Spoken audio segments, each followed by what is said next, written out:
Asher's Collection of English Authors. British and American. Copyright Edition. Volume 72.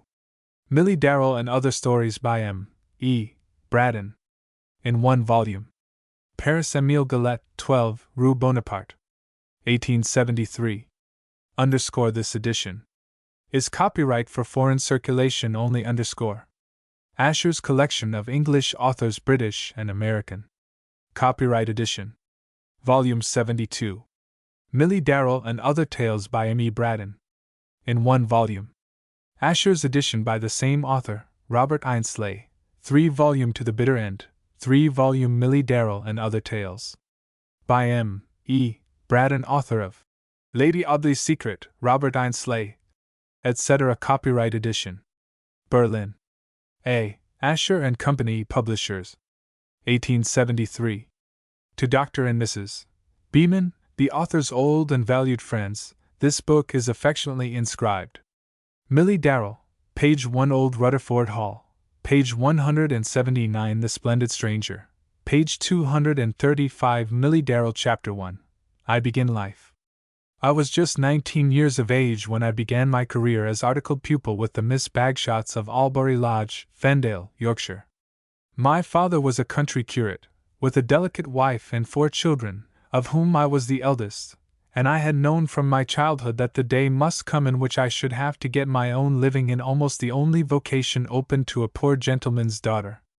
I had been fairly educated near home, and the first opportunity that arose for placing me out in the world had been gladly seized upon by my poor father, who consented to pay the modest premium required by the Miss Bagshots, in order that I might be taught the duties of a governess, and essay my powers of tuition upon the younger pupils at Albury Lodge.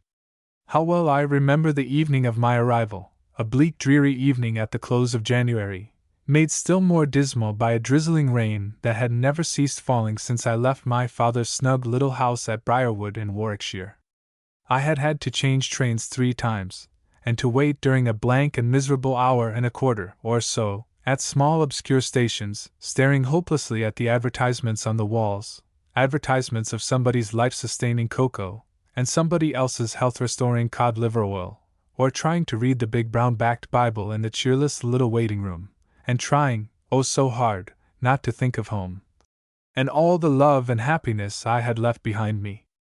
The journey had been altogether tiresome and fatiguing, but for all that, the knowledge that I was near my destination brought me no sense of pleasure.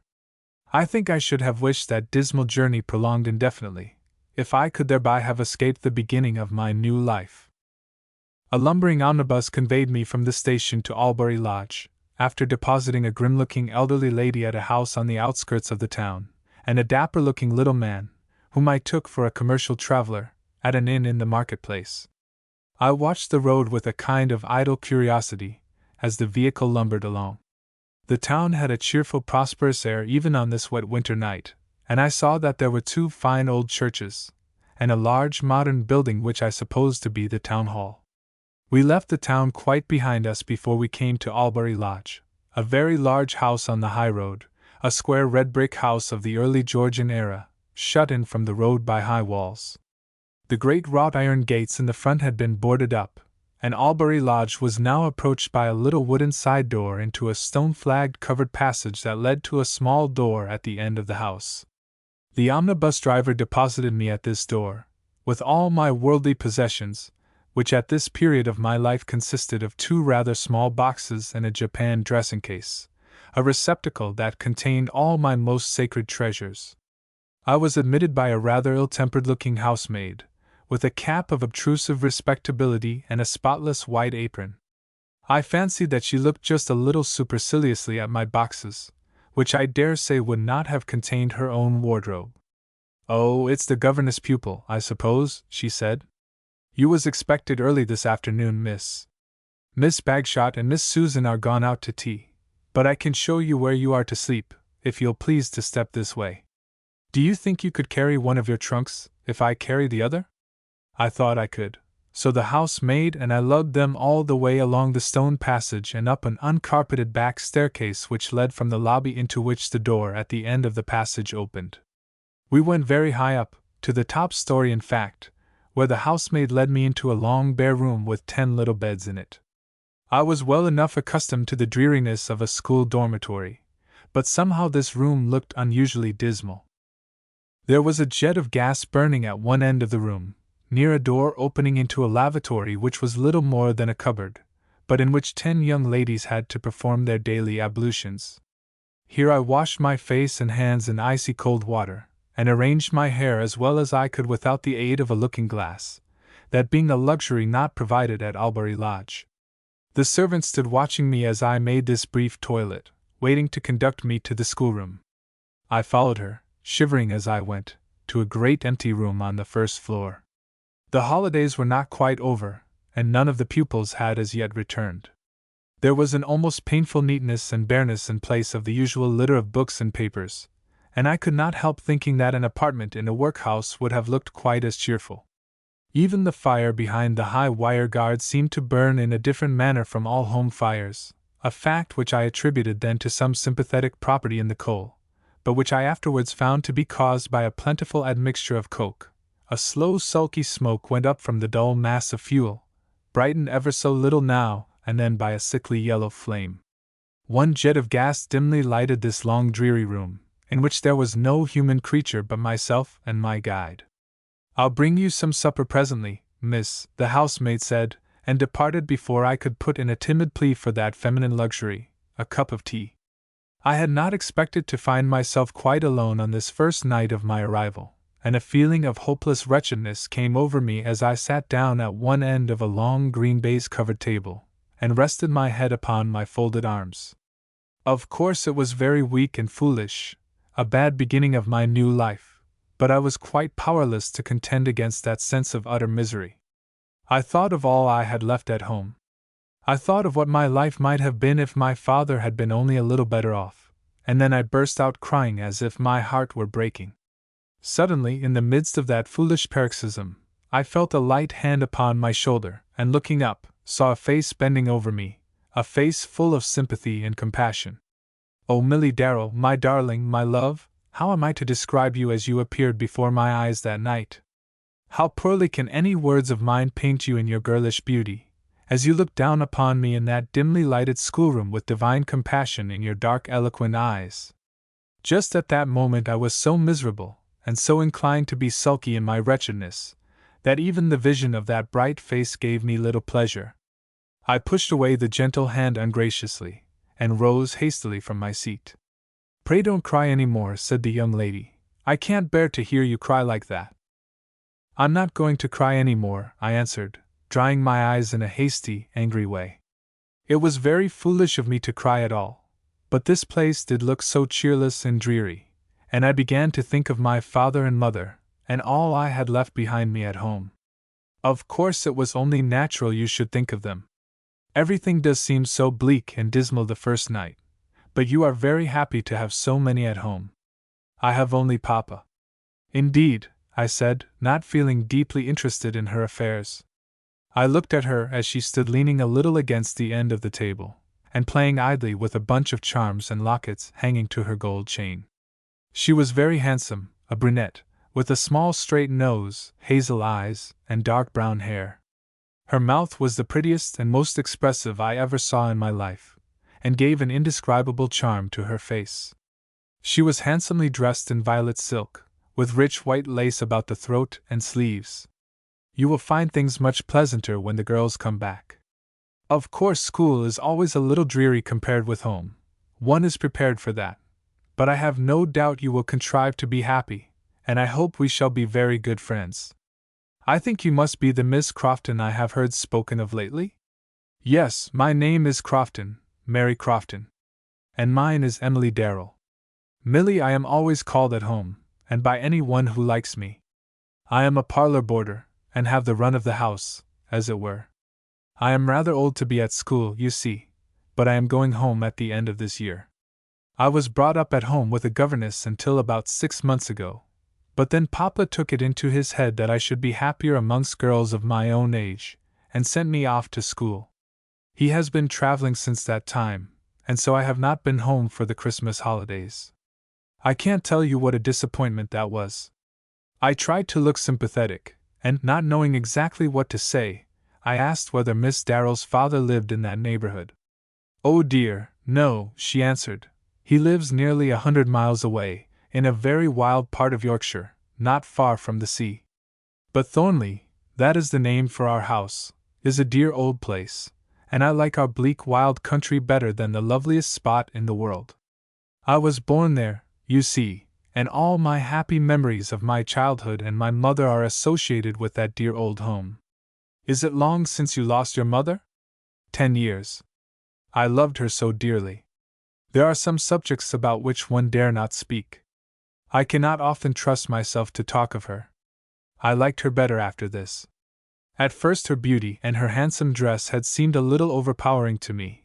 I had felt as if she were a being of another order, a bright happy creature not subject to the common woes of life. But now that she had spoken of her own sorrows, I felt that we were upon a level, and I stole my hand timidly into hers, and murmured some apology for my previous rudeness. "You were not rude, dear. I know I must have seemed very intrusive when I disturbed you, but I could not bear to hear you crying like that. And now tell me where you sleep." I described the room as well as I could. "I know where you mean," she said. "It's close to my room. I have the privilege of a little room to myself, you know, and on half-holidays I have a fire there, and write my letters, or paint, and you must come and sit with me on these afternoons, and we can be as happy as possible together working and talking. Do you paint?" "A little, in a schoolgirlish fashioned kind of way." "Quite as well as I do, I dare say," Miss Darrell answered, laughing gaily, "only you are more modest about it. Oh, here comes your supper. May I sit with you while you eat it?" "I shall be very glad if you will. I hope you have brought Miss Crofton a good supper, Sarah," she went on in the same gay girlish way. "Sarah is a very good creature, you must know, Miss Crofton, though she seems a little grim to strangers.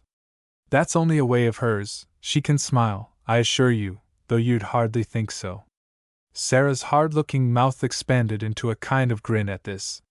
"There's no getting over you, Miss Darrell," she said, "you've got such a way of your own. I've brought Miss Crofton some cold beef, but if she'd like a bit of pickle, I wouldn't mind going to ask cook for it. Cold meat does eat a little dry without pickle." This bit of pickle was evidently a concession in my favor made to please Emily Darrell. I thanked Sarah, and told her that I would not trouble her with a journey to the cook. I was faint and worn out with my day's pilgrimage, and had eaten very little since morning, but the most Epicurean repast ever prepared by a French chef would have seemed so much dust and ashes to me that night. So I sat down meekly to my supper of bread and meat, and listened to Milly Darrell's chatter as I ate it. Of course she told me all about the school, Miss Bagshot, and Miss Susan Bagshot. The elder of these two ladies was her favorite.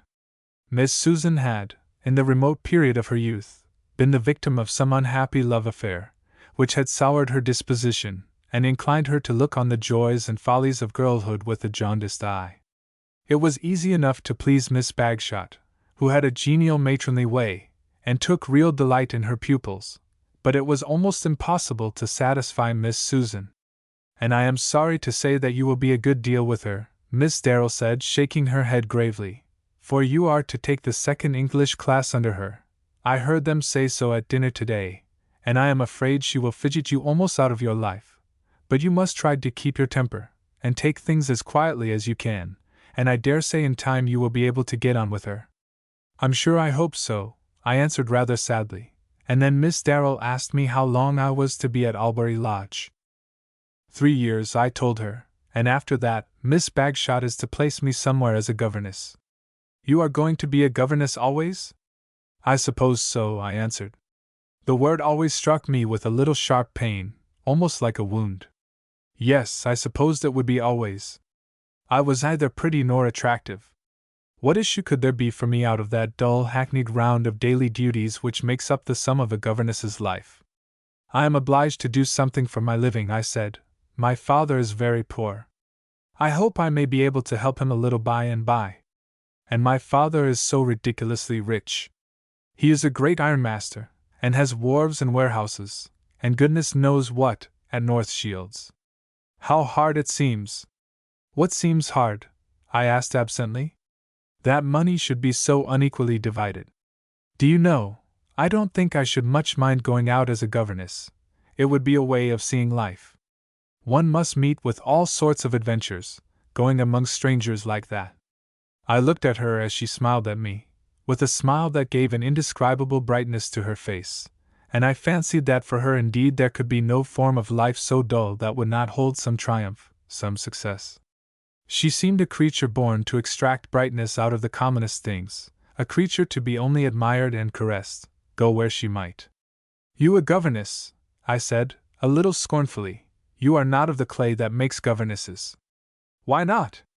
You are much too pretty and too fascinating. Oh, Mary Crofton, may I call you Mary, please?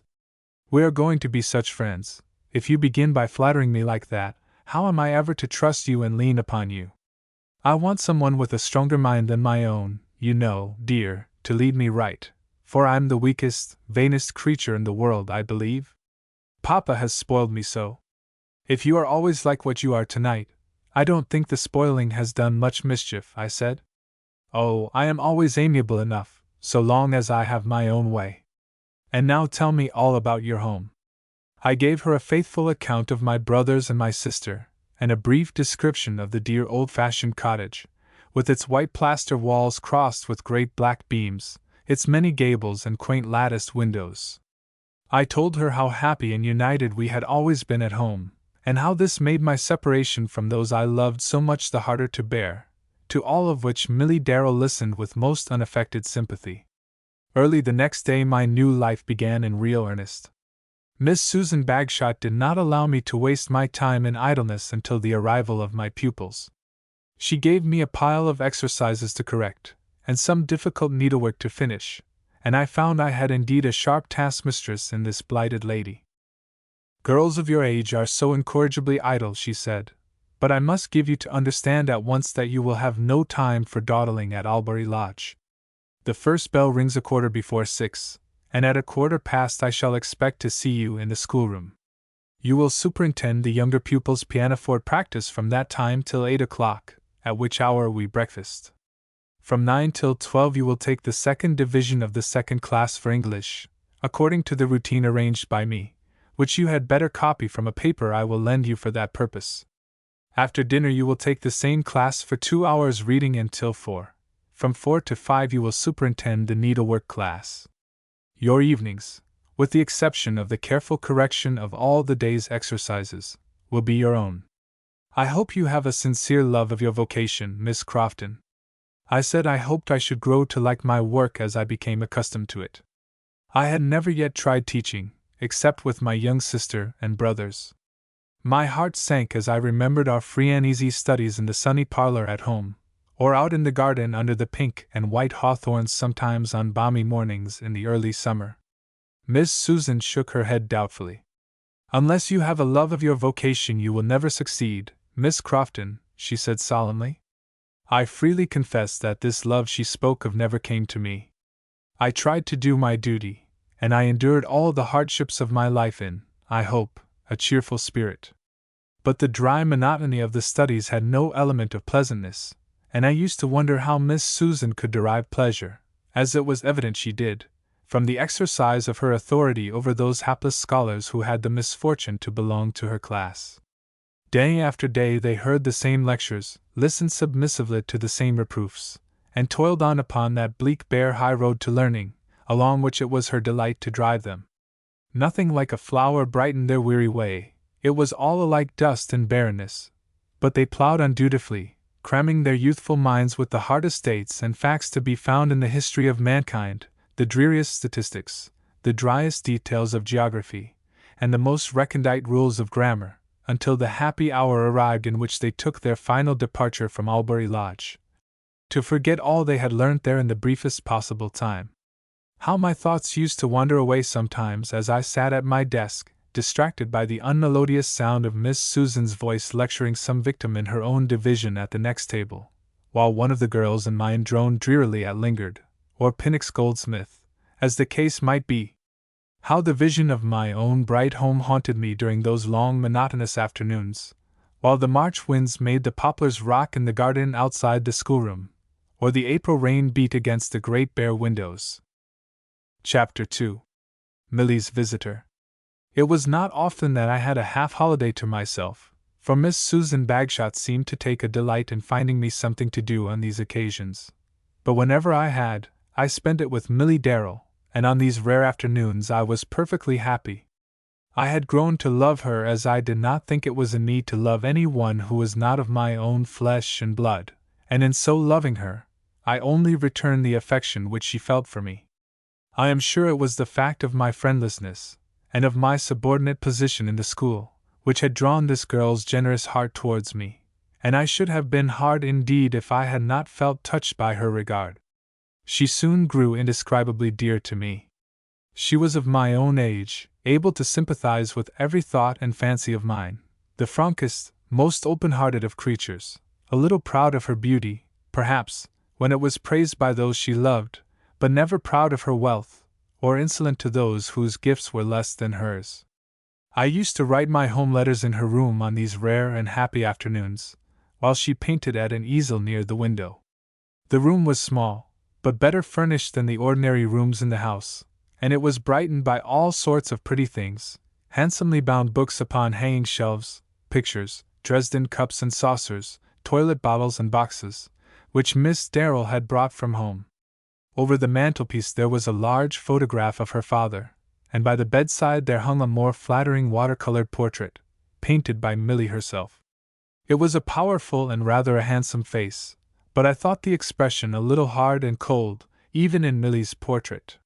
She painted well, and had a real love of art.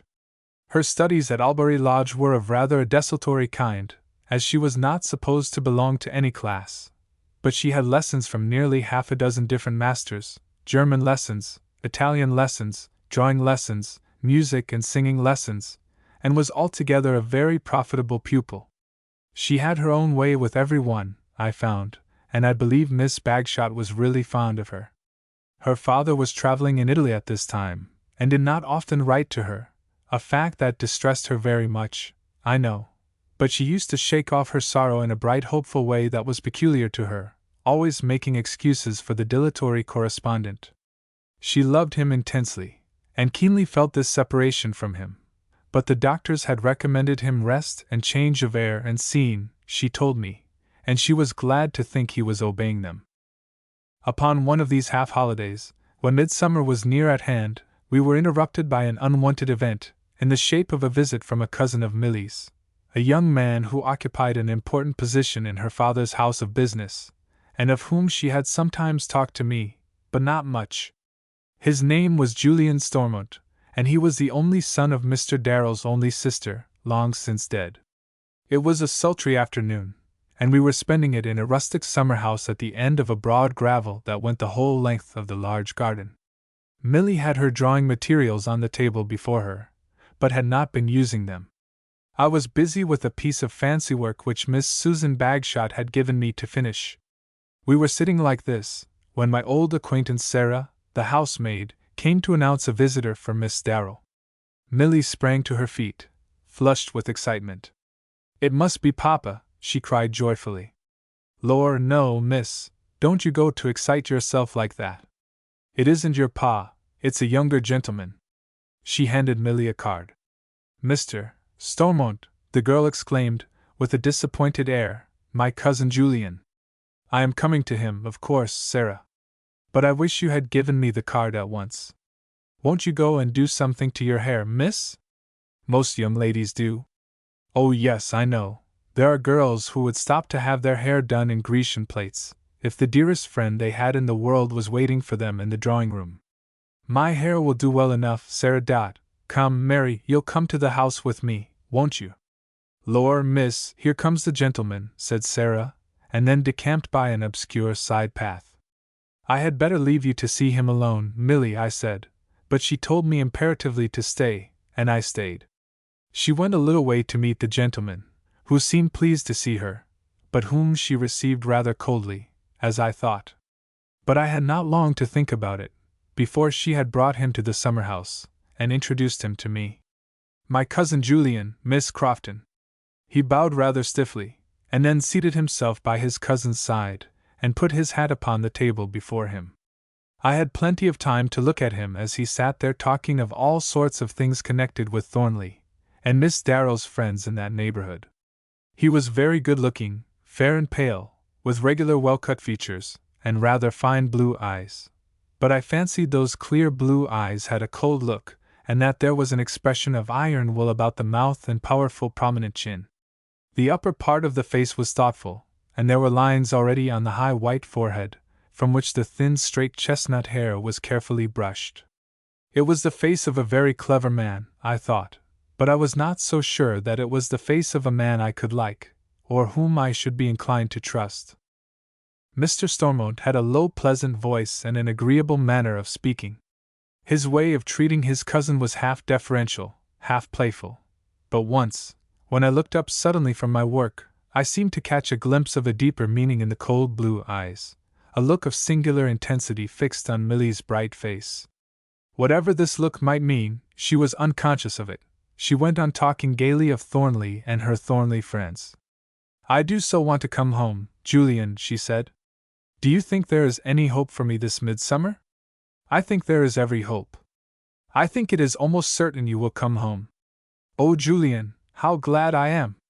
But suppose there should be a surprise for you when you come home, Milly, a change that you may not quite like at first?" "What change? Has your father told you nothing?" "Nothing, except about his journeys from place to place, and not much about them. He has written very seldom during the last 6 months. He has been too much engaged, I suppose, and it's rather like him to have said nothing about it. How would you like a stepmother, Milly?" She gave a little cry, and grew suddenly pale. "Papa has married again," she said. Julian Stormont drew a newspaper from his pocket, and laid it before her, pointing to an announcement in one column. On May 18th, at the English legation in Paris, William Darrell, Esq., of Thornley, Yorkshire, to Augusta, daughter of the late Theodore Chester, Esq., of Regent's Park. He read this aloud very slowly, watching Milly's pale face as he read. "There is no reason why this should distress you, my dear child," he said. "It was only to be expected that your father would marry again, sooner or later." "I have lost him," she cried piteously. "Lost him? Yes, he can never be again the same to me that he has been. His new wife will come between us. No, Julian, I am not jealous. I do not grudge him his happiness, if this marriage can make him happy. I only feel that I have lost him forever. My dear Milly, that is utterly unreasonable. Your father told me most particularly to assure you of his unaltered affection, when I broke the news of this marriage to you. He was naturally a little nervous about doing it himself. You must never let him know what I have said, Julian.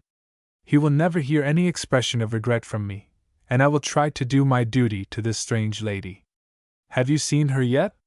"No, they have not come home yet. They were in Switzerland when I heard of them last, but they are expected in a week or 2.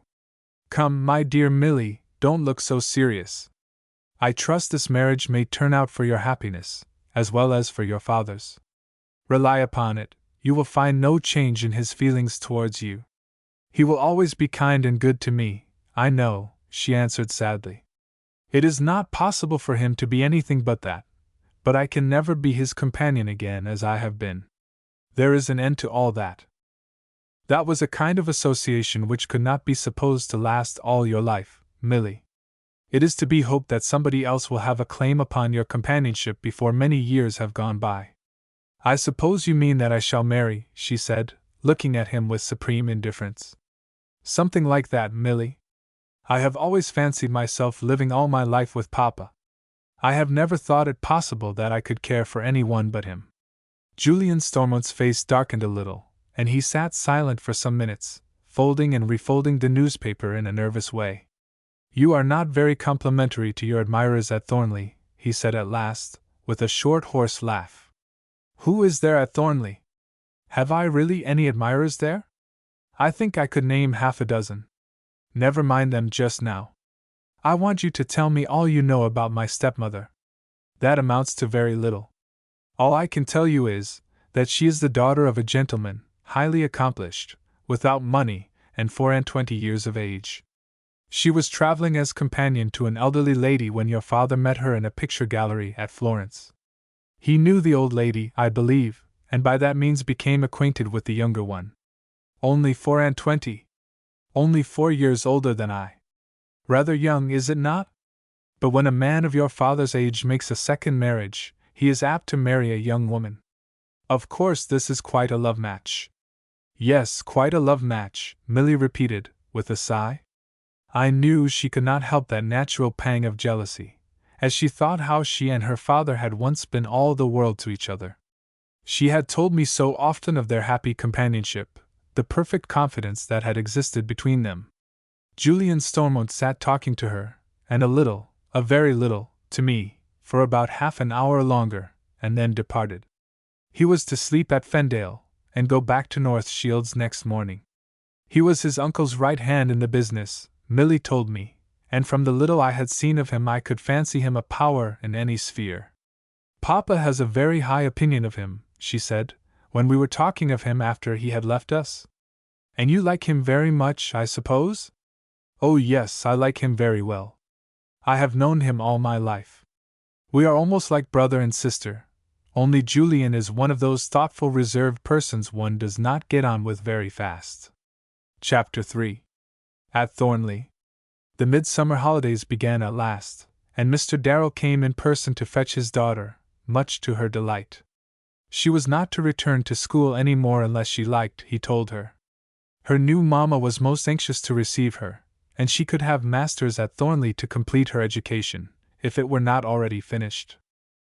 Her eyes were full of tears when she came to tell me this, and carry me off to the drawing-room to introduce me to her father, an introduction she insisted upon making in spite of my entreaties, for I was rather shy at this period of my life, and dreaded an encounter with a stranger. Mr. Darrell received me most graciously. He was a tall, fine-looking man, very like the photograph in Milly's bedroom, and I detected the hard look about the mouth which I had noticed in both portraits. He seemed remarkably fond of his daughter, and I have never seen a prettier picture than she made as she stood beside him, clinging to his arm, and looking lovingly up at him with her dark hazel eyes. He asked me where I was to spend my holidays, and on hearing that I was to stay at Albury Lodge, asked whether I would like to come to Thornley with Milly for the midsummer vacation. My darling clapped her hands gaily as he made this offer, and cried, "Oh yes, Mary, you will come, won't you, you dear kind papa, that is just like you, always able to guess what one wishes. There is nothing in the world I should like better than to have Mary at Thornley. Then you have only to pack a box with all possible expedition, and to come away with us, Miss Crofton," said Mr. Darrell. "The train starts in an hour and a half. I can only give you an hour." I thanked him as well as I could, awkwardly enough, I dare say, for his kindness, and ran away to ask Miss Bagshot's consent to the visit. This she gave readily, in spite of some objections suggested by Miss Susan, and I had nothing more to do than to pack my few dresses, my 2 colored muslins, a white dress for festive occasions, a black silk dress which was preeminently my best, and some print morning dresses, wondering as I packed them how these things would pass current among the grandeurs of Thornley. All this was finished well within the hour, and I put on my bonnet and shawl, and ran down, flushed with hurry and excitement, and very happy, to join my friends in the drawing-room. Miss Bagshot was there, talking of her attachment to her sweet young friend, and her regret at losing her.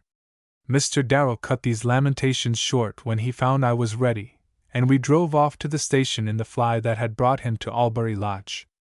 I looked at the little station today with a very different feeling from that dull despondency which had possessed me 6 months before, when I arrived there in the bleak January weather.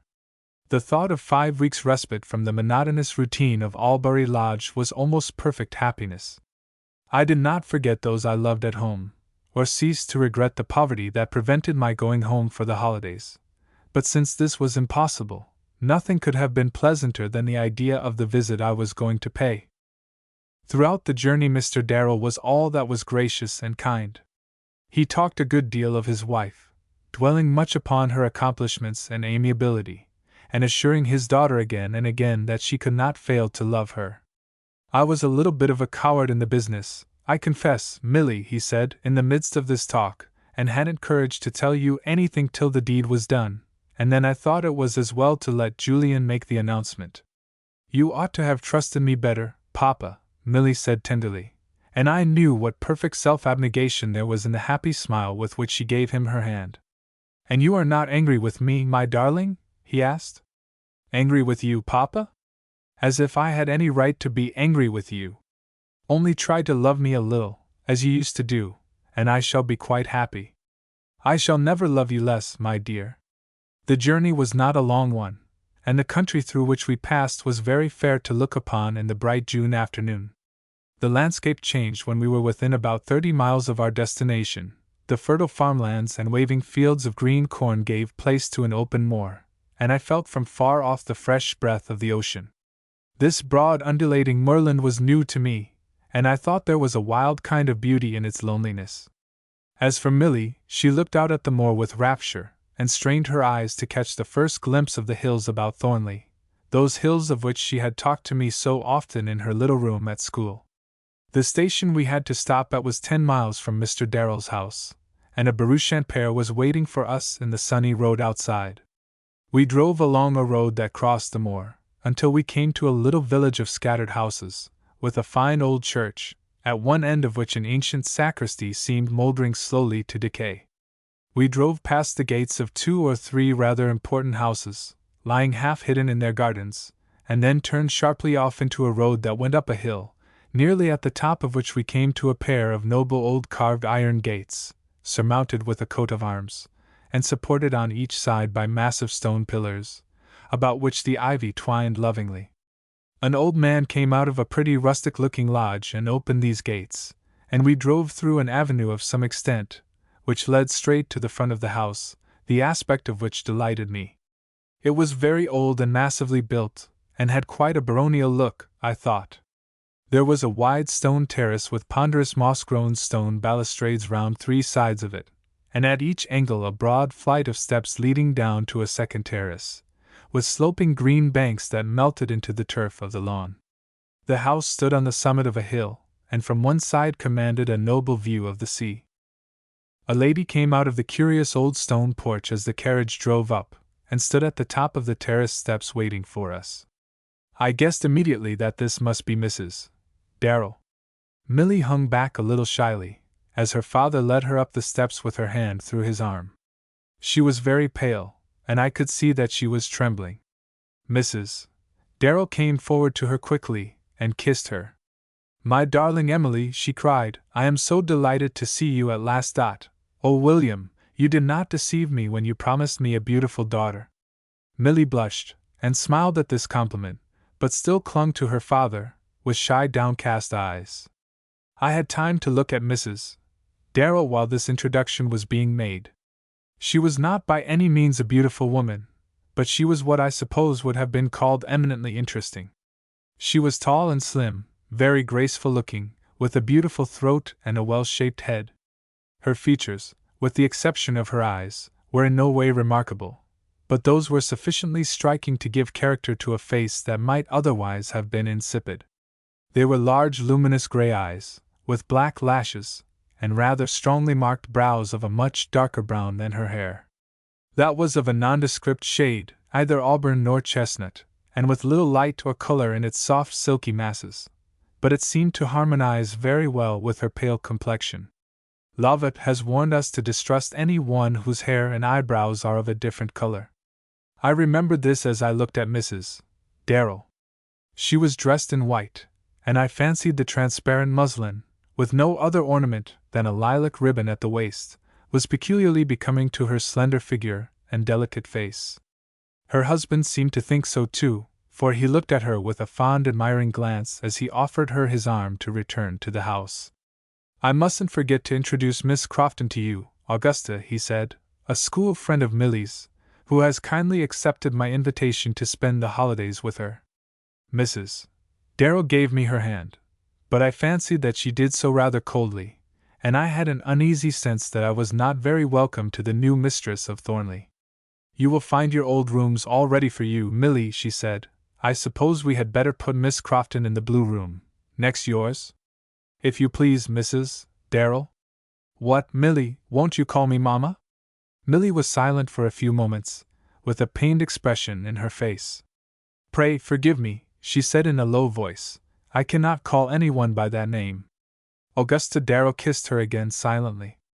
It shall be as you wish, dear, she said after a pause. A rosy-cheeked, pleasant-looking girl, who had been accustomed to wait on Milly in the old time, came forward to meet us, and ran before us to our rooms, expressing her delight at her young lady's return all the way she went. The rooms were very pretty, and were situated in that portion of the house which looked towards the sea. There was a sitting room, brightly furnished with some light kind of wood, and with chintz hangings all over rosebuds and butterflies. This had been Milly's schoolroom, and there was a good many books in 2 pretty-looking bookcases on each side of the fireplace. Besides these, there were some curious old cabinets full of shells and china. It was altogether the prettiest, most homelike room one could imagine. Opening out of this, there was a large airy bedroom, with 3 windows commanding that glorious view of moorland and sea, and beyond that, a dainty little dressing room. The next door in the corridor opened into the room that had been allotted to me, a large comfortable-looking room, in which there was an old-fashioned mahogany 4-post bed with blue damask curtains. I went to Milly's dressing-room when my own simple toilet was finished, and stood by the open window talking to her while she arranged her hair. She dismissed her little maid directly I went into the room, and I felt she had something to say to me. Well, Mary, she began at once, what do you think of her? Of Mrs. Darrell? Of course. What opinion can I possibly form about her, after seeing her for 3 minutes, Milly? I think she is very elegant looking. That is the only idea I have about her yet. Do you think she looks true, Mary? Do you think she has married Papa because she loves him? My dear child, how can I tell that? She is a great many years younger than your Papa, but I do not see that the difference between them need be any real hindrance to her loving him. He is a man whom any woman might care for, I should think, to say nothing of her natural gratitude towards the man who has rescued her from a position of dependence. Gratitude is all nonsense, Miss Darrell answered impatiently. I want to know that my father is loved as he deserves to be loved. I shall never tolerate that woman unless I can feel sure of that. I believe you are prejudiced against her already, Milly, I said reproachfully. I dare say I am, Mary. I dare say I feel unjustly about her, but I don't like her face. What is there in her face that you don't like? Oh, I can't tell you that, an undefinable something. I have a sort of conviction that she and I can never love each other. It is rather hard upon Mrs. Darrell to begin with such a feeling as that, Milly. I can't help it. Of course I shall try to do my duty to her, for Papa's sake, and I shall do my best to conquer all these unchristian feelings. But we cannot command our hearts, you know, Mary, and I don't think I shall ever love my stepmother. She took me down to the drawing-room after this. It was 6:30, and we were to dine at 7. The drawing-room was a long room, with 5 windows opening on to the terrace, an old-fashioned-looking room with paneled walls and a fine arched ceiling. The wainscot was painted white, with gilt mouldings, and the cornice and architraves of the doors were elaborately carved. The furniture was white and gold like the walls, and in that spurious classical style which prevailed during the First French Empire. The window curtains and coverings of sofas and chairs were of dark green velvet. A gentleman was standing in one of the open windows looking out at the garden. He turned as Milly and I went in, and I recognized Mr. Stormont. He came forward to shake hands with his cousin, and smiled his peculiar slow smile at her expression of surprise. You didn't know I was here, Milly? No, indeed. I had no idea of seeing you. I wonder your father did not tell you of my visit. I came over this morning for a fortnight's holiday. I've been working a little harder than usual lately, and my uncle is good enough to say I have earned a rest. I wonder you don't go abroad for a change. I don't care about a change. I had much rather come to Thornley. He looked at her very earnestly as he said this. I had been sure of it that afternoon when we all 3 sat in the summer house at Albury Lodge, but I could see that Milly herself had no idea of the truth. Well, Milly, what do you think of your new mamma? He asked presently. I had rather not tell you yet. Humph! That hardly sounds favorable to the lady. She seems to me a very charming person, but she is not my stepmother, and of course, that makes a difference. Your father is intensely devoted. Mr. Darrell came into the room a few minutes after this, and his wife followed him almost immediately. Milly placed herself next her father, and contrived to absorb his attention, not quite to the satisfaction of the elder lady, I fancied. Those bright gray eyes flashed upon my darling with a brief look of anger, which changed in the next moment to quiet watchfulness. Mrs. Darrell stood by one of the tables, idly turning over some books and papers, and finding me seated near her, began to talk to me presently in a very gracious manner, asking me how I liked Thornley, and a few other questions of a stereotyped kind. But even while she talked, those watchful eyes were always turned towards the window where the father and daughter stood side by side. Mr. Stormont came over to her while she was talking to me, and joined in the conversation, in the midst of which a grave, gray-haired old butler came to announce dinner. Mr. Stormont offered his arm to the lady of the house, while Mr. Darrell gave one arm to me and the other to his daughter, and we went down a long passage, at the end of which was the dining-room, a noble old room, with dark oak paneling and a great many pictures by the old masters, which were, no doubt, as valuable as they were dingy. We dined at an oval table, prettily decorated with flowers and with some very curious old silver. There was a good deal of talk at dinner, in which I could take very little part. Mr. and Mrs. Darrell talked to Julian Stormont of their travels, and I must confess the lady talked well, with no affectation of enthusiasm, and with an evident knowledge and appreciation of the things she was speaking about. I envied her those wanderings in sunny foreign lands, even though they had been made in the company of an invalid dowager, and I wondered whether she would be happy in a settled existence at Thornley. After dinner Milly took me out upon the terrace, and from thence we went to explore the gardens. We had not been out long before Julian Stormont came to join us. We had been talking pleasantly enough till he appeared, but his coming seemed to make us both silent, and he himself had a thoughtful air. I watched his pale face as he walked beside us in the twilight, and was again struck by the careworn look about the brow and the resolute expression of the mouth. He was very fond of Milly. Of that fact there could be no possible doubt, and I think he had already begun to suffer keenly from the knowledge that his love was unreturned. That he hoped against hope at this time, that he counted fully on his power to win her in the future, I know. He was too wise to precipitate matters by any untimely avowal of his feelings. He waited with a quiet, resolute patience which was a part of his nature. Of course we talked a little, but it was in a straggling, desultory kind of way, and I think it was a relief to all of us when we finished the round of the gardens and went in through one of the drawing-room windows. The room was lighted with lamps and candles placed about upon the tables, and Mrs. Darrell was sitting near her husband, employed upon some airy scrap of fancy work, while he read his Times. He asked for some music soon after we went in, and she rose to obey him with a very charming air of submission. She played magnificently, with a power and style that were quite new to me, for I had heard no professional performers. She sang an Italian scena afterwards, in a rich mezzo-soprano, and with a kind of suppressed passion that impressed me deeply. I scarcely wondered, after hearing her play and sing, that Mr. Darrell had been fascinated by her. These gifts of hers were in themselves sufficient to subjugate a man who really cared for music. Milly was charmed into forgetfulness of her prejudices. She went over to the piano and kissed her stepmother. "Papa told me how clever you were," she said, "but he did not tell me you were a genius." Mrs.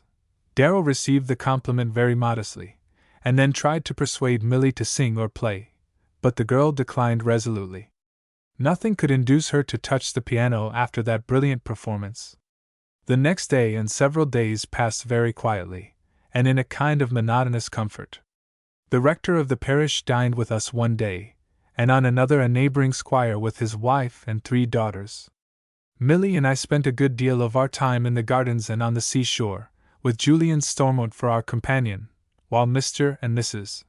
Darrell rode or drove together. My darling could see that she was not expected to join them in these rides and drives, and I think this confirmed her idea that her father was in a manner lost to her. "I must try to be satisfied with this new state of things, Mary," she said, with a sigh of resignation. If my father is happy, I ought to be contented. But oh, my dear, if you could have seen us together a year ago, you would know how much I have lost.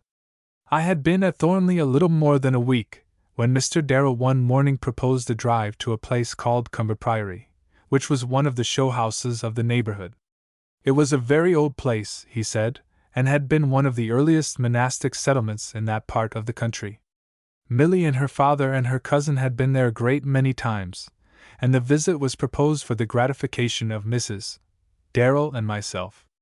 She assented graciously, as she always did to every proposition of her husband's, and we started soon after breakfast in the barouche, with Julian Stormont on horseback.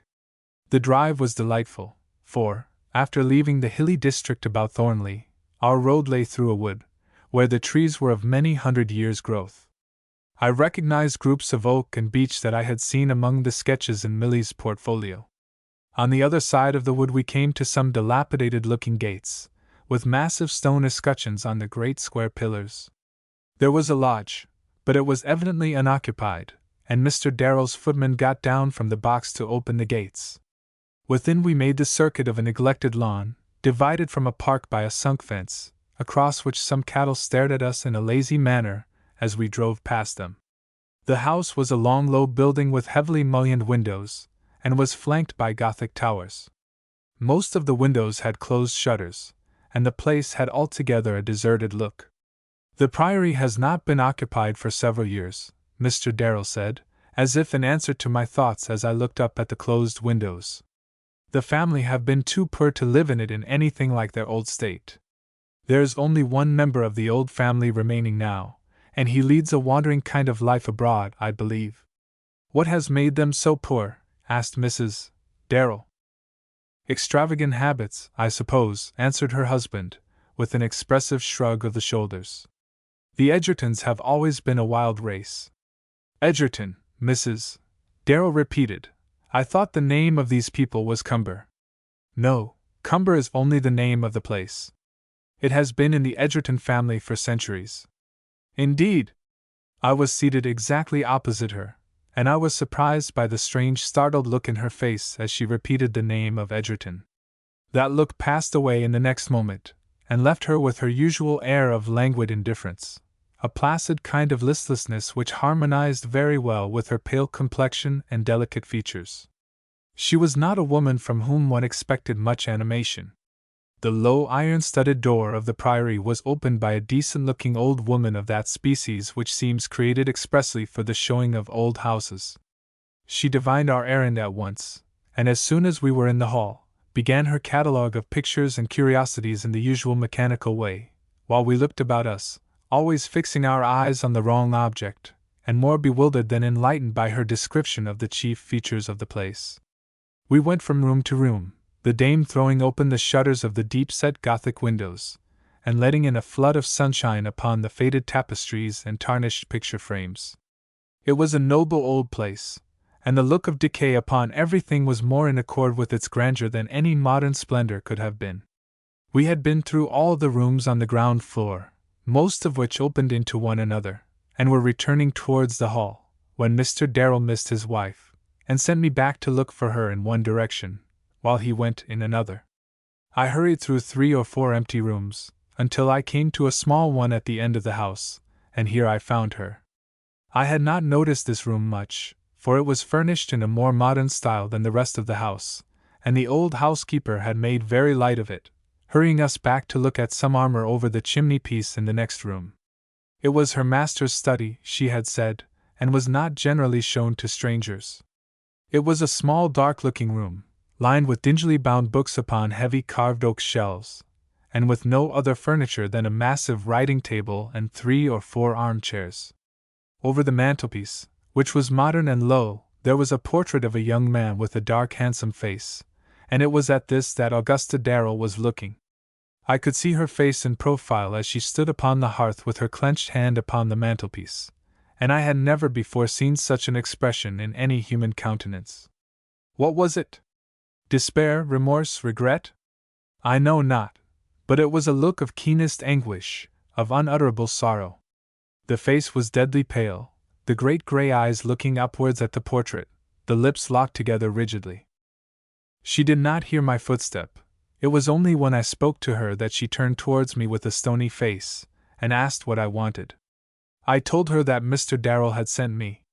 I was coming this instant, she said, resuming her usual manner with an effort. I had only loitered to look at that portrait. A fine face, is it not, Miss Crofton? A handsome one, at any rate, I answered doubtfully, for that dark haughty countenance struck me as rather repellent than attractive. That's as much as to say you don't think it a good face. Well, perhaps you are right.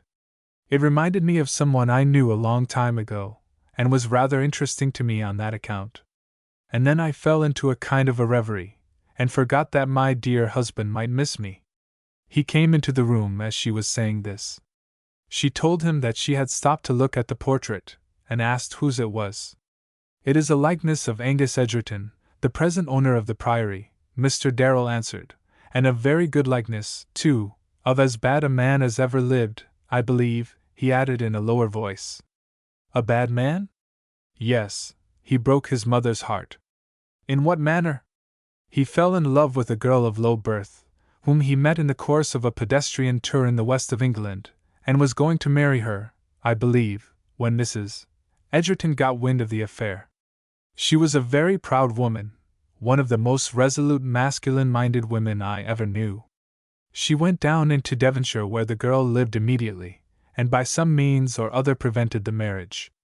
How it was done I never heard, but it was not until a year afterwards that Angus Edgerton discovered his mother's part in the business.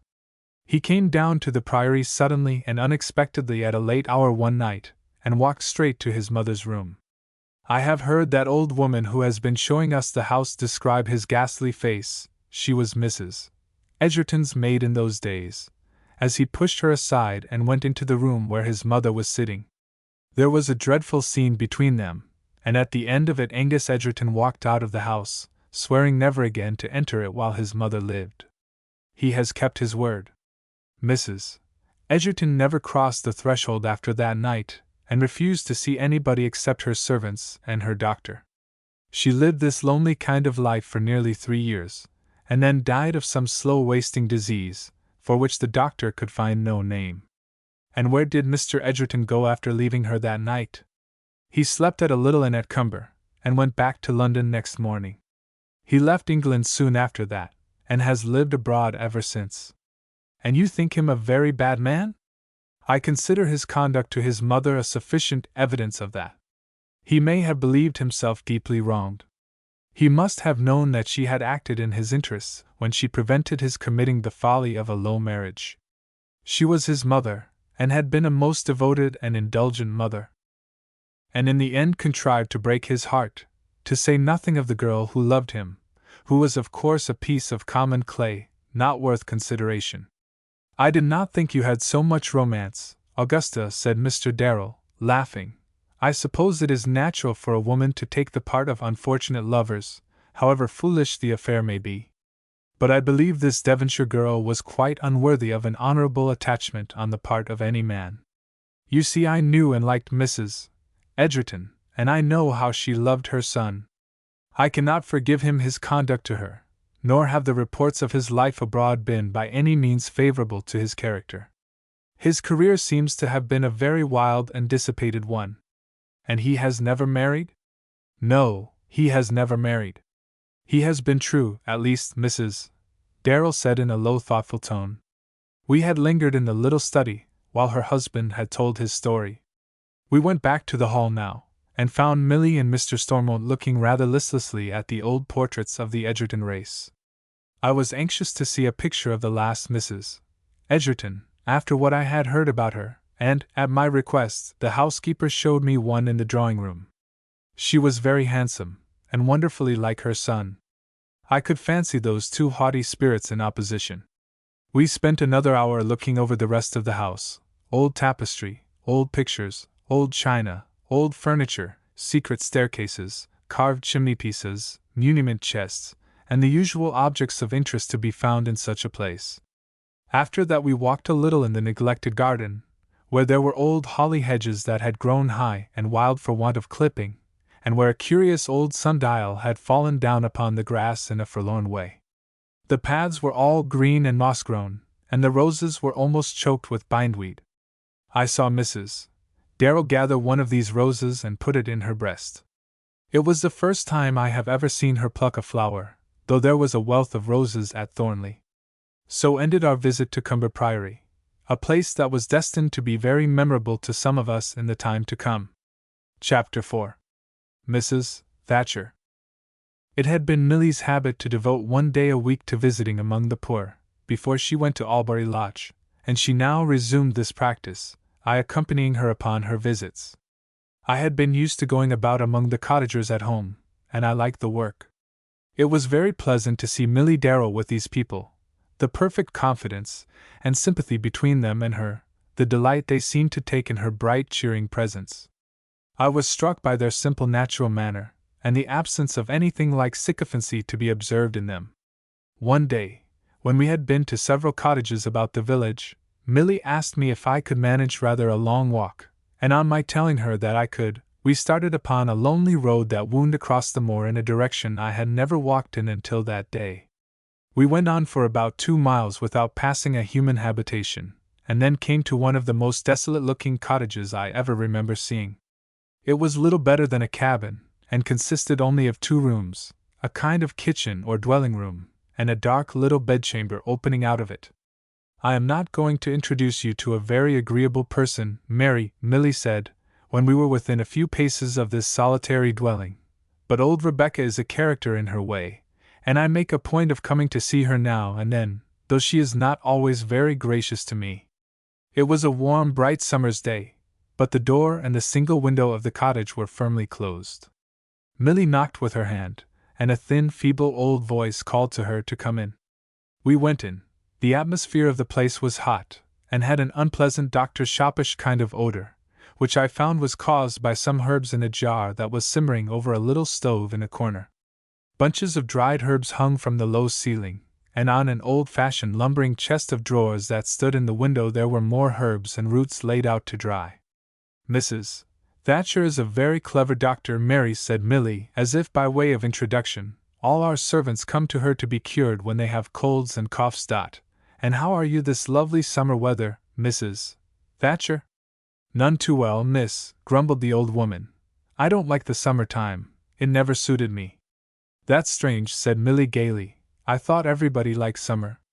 "Not those that live as I do, Miss Darrell. There's no illness in summer, no colds, nor coughs, nor sore throats, nor such likes. I don't know that I shouldn't starve outright, if it wasn't for the ague, and even that is nothing now to what it used to be." I was quite horror-struck by this ghoulish speech, but Milly only laughed gaily at the old woman's candor. "If the doctors were as plain-spoken as you, I dare say they'd say pretty much the same kind of thing, Mrs. Thatcher," she said. "How's your grandson?" "Oh, he's well enough, Miss Darrell. Naught's never in danger. Peter, come here, and see the young ladies." A poor, feeble, pale-faced, semi-idiotic-looking boy came slowly out of the dark little bedroom, and stood grinning at us.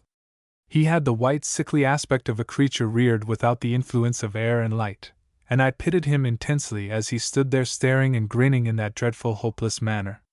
"Poor Peter, he's no better, I'm afraid," said Milly gently.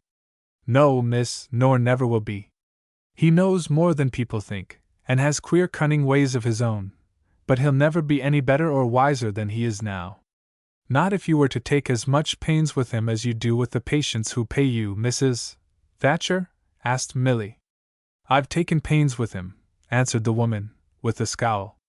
"I took to him kindly enough when he was a little fellow, but he's grown up to be nothing but a plague and a burden to me." The boy left off grinning, and his poor weak chin sank lower on his narrow chest. His attitude had been a stooping one from the first, but he drooped visibly under the old woman's reproof. "Can he employ himself in no way?" "No, miss, except in picking the herbs and roots for me sometimes. He can do that, and he knows one from t'other." "He's of some use to you, at any rate, then," said Milly. "Little enough," the old woman answered sulkily. "I don't want help, I've plenty of time to gather them myself. But I've taught him to pick them, and it's the only thing he ever could learn. Poor fellow. He's your only grandchild, isn't he, Mrs. Thatcher? Yes, he's the only one, miss, and he need be. I don't know how I should keep another. You can't remember my daughter Ruth? She was as pretty a girl as you'd care to see. She was housemaid at Cumber Priory in Mrs. Edgerton's time, and she married the butler. They set up in business in a little public house in Thornley village, and he took to drinking, till everything went to rack and ruin. My poor girl took the trouble to heart more than her husband did, a great deal, and I believe it was the trouble that killed her. She died 3 weeks after that boy was born, and her husband ran away the day after the funeral, and has never been heard of since. Some say he drowned himself in the Clem, but he was a precious deal too fond of himself for that. He was up to his eyes in debt, and didn't leave a sixpence behind him. That's how Peter came to be thrown on my hands. Come here, Peter, said Milly softly, and the boy went to her directly, and took the hand she offered him. You've not forgotten me, have you, Peter? Miss Darrell, who used to talk to you sometimes a long time ago. The boy's vacant face brightened into something like intelligence. I know you, miss, he said. You was always kind to Peter. It's not many that I know, but I know you. She took out her purse and gave him half a crown. There, Peter, there's a big piece of silver for your own self, to buy whatever you like, sugar sticks, gingerbread, marbles, anything. His clumsy hand closed upon the coin, and I have no doubt he was pleased by the donation, but he never took his eyes from Milly Darrell's face.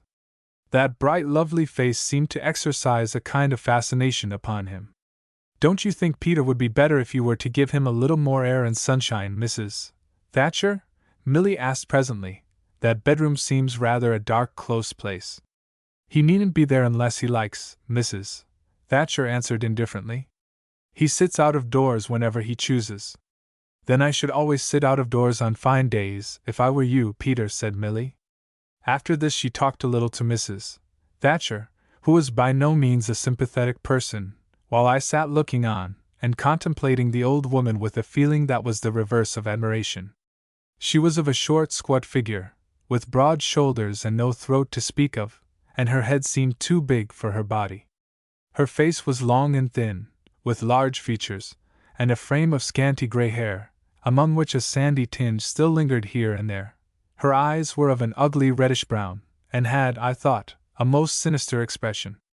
I must have been very ill, and sorely at a loss for a doctor, before I could have been induced to trust my health to the care of Mrs. Rebecca Thatcher. I told Milly as much while we were walking homewards, and she admitted that Rebecca Thatcher was no favorite even among the country people, who believed implicitly in her skill. I'm afraid she tells fortunes, and dabbles in all sorts of superstitious tricks, Milly added gravely, but she is so artful, there is no way of finding her out in that kind of business. The foolish country girls who consult her always keep her secret, and she manages to put on a fair face before our rector and his curate, who believe her to be a respectable woman. The days and weeks slipped by very pleasantly at Thornley, and the end of those bright midsummer holidays came only too soon. It seemed a bitter thing to say good-bye to Milly Darrell, and to go back alone to a place which must needs be doubly dull and dreary to me without her. She had been my only friend at Albury Lodge. Loving her as I did, I had never cared to form any other friendship. The dreaded day came at last, dreaded I know by both of us, and I said good-bye to my darling so quietly, that I am sure none could have guessed the grief I felt in this parting. Mrs. Darrell was very kind and gracious on this occasion, begging that I would come back to Thornley at Christmas, if they should happen to spend their Christmas there. Milly looked up at her wonderingly as she said this. Is there any chance of our spending it elsewhere, Augusta? She asked. Mrs. Darrell had persuaded her stepdaughter to use this familiar Christian name, rather than the more formal mode of address. I don't know, my dear. Your papa has sometimes talked of a house in town, or we might be abroad.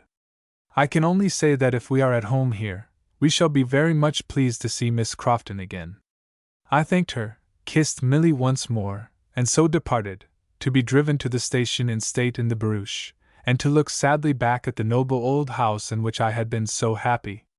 Once more I returned to the dry as dust routine of Albury Lodge, and rang the changes upon history and geography, chronology and English grammar, physical science and the elements of botany, until my weary head ached and my heart grew sick. And when I came to be a governess, it would of course be the same thing over and over again, on a smaller scale. And this was to be my future, without hope of change or respite, until I grew an old woman worn out with the drudgery of tuition. Chapter 5. Milly's Letter. The half-year wore itself slowly away. There were no incidents to mark the time, no change except the slow changes of the seasons, and my only pleasures were letters from home or from Emily Darrell. Of the home letters I will not speak, they could have no interest except for myself, but Milly's are links in the story of a life. She wrote to me as freely as she had talked to me, pouring out all her thoughts and fancies with that confiding frankness which was one of the most charming attributes of her mind. For some time the letters contained nothing that could be called news, but late in September there came one which seemed to me to convey intelligence of some importance. "You will be grieved to hear, my darling Mary," she wrote, after a little playful discussion of my own affairs, "that my stepmother and I are no nearer anything like a real friendship than we were when you left us. What it is that makes the gulf between us, I cannot tell, but there is something, some hidden feeling in both our minds, I think, which prevents our growing fond of each other. She is very kind to me, so far as perfect non-interference with my doings, and a gracious manner when we are together can go, but I am sure she does not like me. I have surprised her more than once looking at me with the strangest expression, a calculating, intensely thoughtful look, that made her face 10 years older than it is at other times. Of course there are times when we are thrown together alone, though this does not occur often, for she and my father are a most devoted couple, and spend the greater part of every day together, and I have noticed at those times that she never speaks of her girlhood, or of any part of her life before her marriage. All that came before seems a blank page, or a sealed volume that she does not care to open. I asked some trifling question about her father once, and she turned upon me almost angrily. "I do not care to speak about him, Milly," she said. "He was not a good father, and he is best forgotten. I never had a real friend till I met my husband." There is one part of her character which I am bound to appreciate. I believe that she is really grateful and devoted to Papa, and he certainly seems thoroughly happy in her society. The marriage had the effect which I felt sure it must have. It has divided us two most completely, but if it has made him happy, I have no reason to complain. What could I wish for beyond his happiness? And now, Milly, for my news. Julian Stormont has been here, and has asked me to be his wife. He came over last Saturday afternoon, intending to stop with us till Monday morning. It was a bright warm day here, and in the afternoon he persuaded me to walk to Cumber Church with him. You remember the way we drove through the wood the day we went to the Priory, I dare say. But there is a nearer way than that for foot passengers, and I think a prettier one, a kind of crosscut through the same wood. I consented willingly enough, having nothing better to do with myself, and we had a pleasant walk to church, talking of all kinds of things. As we returned, Julian grew very serious, and when we were about halfway upon our journey, he asked me if I could guess what had brought him over to Thornley. Of course I told him that I concluded he had come as he usually did, for rest and change after the cares of business, and to talk about business affairs with Papa. He told me he had come for something more than that. He came to tell me that he had loved me all his life, that there was nothing my father would like better than our union if it could secure my happiness, as he hoped and believed it might. I think you know, Mary, that no idea of this kind had ever entered my mind. I told Julian this, and told him that, however I might esteem him as my cousin, he could never be nearer or dearer to me than that. The change in his face when he heard this almost frightened me. He grew deadly pale, but I am certain it was anger rather than disappointment that was uppermost in his mind. I never knew until then what a hard, cruel face it could be. "Is this irrevocable, Emily?" he asked, in a cold, firm voice. "Is there no hope that you will change your mind by and by?" "No, Julian, I am never likely to do that." "There is someone else, then, I suppose?" he said. "No, indeed, there is no one else. Highly complimentary to me," he cried, with a harsh laugh. I was very sorry for him, in spite of that angry look. Pray don't imagine that I do not appreciate your many high qualities, Julian, I said, or that I do not feel honored by your preference for me. No doubt there are many women in the world better deserving your regard than I am, who would be able to return it. Thank you for that little conventional speech, he cried with a sneer. A man builds all his hopes of happiness on one woman, and she coolly shatters the fabric of his life, and then tells him to go and build elsewhere. I dare say there are women in the world who would condescend to marry me if I asked them, but it is my misfortune to care only for one woman. I can't transfer my affection, as a man transfers his capital from one form of investment to another. We walked on for some time in silence. I was determined not to be angry with him, however ungraciously he might speak to me, and when we were drawing near home, I begged that we might remain friends still, and that this unfortunate conversation might make no difference between us. I told him I knew how much my father valued him, and that it would distress me deeply if he deserted Thornley on my account. Friends, he replied in an absent tone. Yes, we are still friends, of course, and I shall not desert Thornley. He seemed gayer than usual that evening after dinner. Whether the gaiety was assumed in order to hide his depression, or whether he was really able to take the matter lightly, I cannot tell. Of course, I cannot shut out of my mind the consideration that a marriage with me would be a matter of great worldly advantage to Julian, who has nothing but the salary he receives from my father, and who by such a marriage would most likely secure immediate possession of the business, in which he is already a kind of deputy principal. I noticed that my stepmother was especially kind to Julian this evening, and that she and he sat apart in one of the windows for some time talking to each other in a low confidential tone, while my father took his after-dinner nap. I wonder whether he told her of our interview that afternoon? He went back to Shields early next morning, and bade me good-bye quite in his usual manner, so I hoped he had forgiven me, but the affair has left an unpleasant feeling in my mind, a sort of vague dread of some trouble to arise out of it in the future. I cannot forget that hard, cruel look in my cousin's face. When he was gone, Mrs. Darrell began to praise him very warmly, and my father spoke of him in the same tone. They talked of him a good deal as we lingered over our breakfast, and I fancied there was some intention with regard to me in the minds of both. They seem indeed to think alike upon every subject.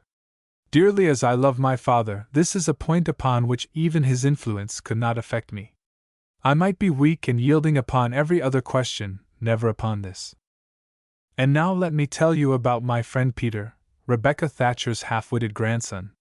You know how painfully we were both struck by the poor fellow's listless, hopeless manner when we were at the cottage on the moor. I thought of it a great deal afterwards, and it occurred to me that our head gardener might find work for him in the way of weeding, and rolling the gravel paths, and such humble matters. Brooke is a good kind old man, and always ready to do anything to please me, so I asked him the question one day in August, and he promised that when he next wanted extra hands Peter Thatcher should be employed. Though I don't suppose I shall ever make much of him, miss, he said, but there's naught I wouldn't do to please you. Well, my dear Mary, the boy came, and has done so well as quite to surprise Brooke and the other two gardeners. He has an extraordinary attachment to me, and nothing delights him so much as to wait upon me when I am attending to my ferns, a task I always perform myself, as you know. To see this poor boy, standing by with a watering pot in one hand, and a little basket of dead leaves in the other, watching me as breathlessly as if I were some great surgeon operating upon a patient, would make you smile, but I think you could scarcely fail to be touched by his devotion. He tells me that he is so happy at Thornley, and he begins to look a great deal brighter already. The men say he is indefatigable in his work, and worth 2 ordinary boys. He is passionately fond of flowers, and I have begun to teach him the elements of botany. It is rather slow work impressing the names of the plants upon his poor feeble brain, but he is so anxious to learn, and so proud of being taught, that I am well repaid for my trouble. Milly was very anxious that I should spend Christmas at Thornley, but it was by that time nearly a year since I had seen the dear ones at home, and ill as my dear father could afford any addition to his expenses, he wished me to spend my holidays with him, and so it was arranged that I should return to Warwickshire, much to my dear girl's regret. The holiday was a very happy one, and before it was over, I received a letter from Milly, telling me that Mr. and Mrs. Darrell were going abroad for some months, and asking me to cut short my term at Albury Lodge, and come to Thornley as her companion, at a salary which I thought a very handsome one. The idea of exchanging the dull monotony of Miss Bagshot's establishment for such a home as Thornley, with the friend I loved as dearly as a sister, was more than delightful to me, to say nothing of a salary which would enable me to buy my own clothes and leave a margin for an annual remittance to my father. I talked the subject over with him, and he wrote immediately to Miss Bagshot, requesting her to waive the half-year's notice of the withdrawal of my services, to which she was fairly entitled. This she consented very kindly to do, and instead of going back to Albury Lodge, I went to Thornley. Mr. and Mrs. Darrell had started for Paris when I arrived, and the house seemed very empty and quiet. My dear girl came into the hall to receive me, and led me off to her pretty sitting-room, where there was a bright fire, and where, she told me, she spent almost the whole of her time now. "And are you really pleased to come to me, Mary?" she asked, when our first greetings were over. "More than pleased, my darling. It seems almost too bright a life for me. I can hardly believe in it yet. But perhaps you will soon get as tired of Thornley as ever you did of Albury Lodge. It will be rather a dull kind of life, you know, only you and I and the old servants. I shall never feel dull with you, Milly. But tell me how all this came about. How was it you didn't go abroad with Mr. and Mrs. Darrell? Ah, that is rather strange, isn't it? The truth of the matter is that Augusta did not want me to go with them. She does not like me, Mary, that is the real truth, though she affects to be very fond of me, and has contrived to make my father think she is so. What is there that she cannot make him think? She does not like me, and she is never quite happy or at her ease when I am with her. She had been growing tired of Thornley for some time when the winter began, and she looked so pale and ill that my father got anxious about her. The doctor here treated her in the usual stereotyped way, and made very light of her ailments, but recommended change of air and scene. Papa proposed going to Scarborough, but somehow or other Augusta contrived to change Scarborough into Paris, and they are to spend the winter and spring there, and perhaps go on to Germany in the summer. At first Papa was very anxious to take me with them, but Augusta dropped some little hints.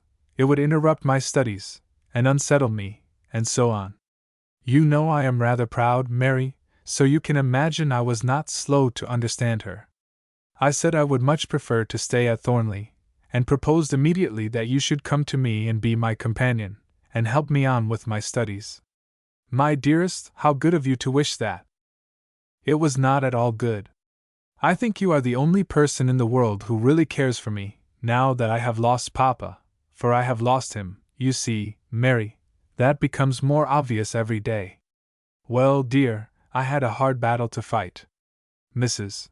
Darrell said you were absurdly young for such a position, and that I required a matronly person, able to direct and protect me, and take the management of the house in her absence, and so on. But I said that I wanted neither direction nor protection, that the house wanted no other management than that of Mrs. Bunce the housekeeper, who has managed it ever since I was a baby, and that if I could not have Mary Crofton, I would have no one at all.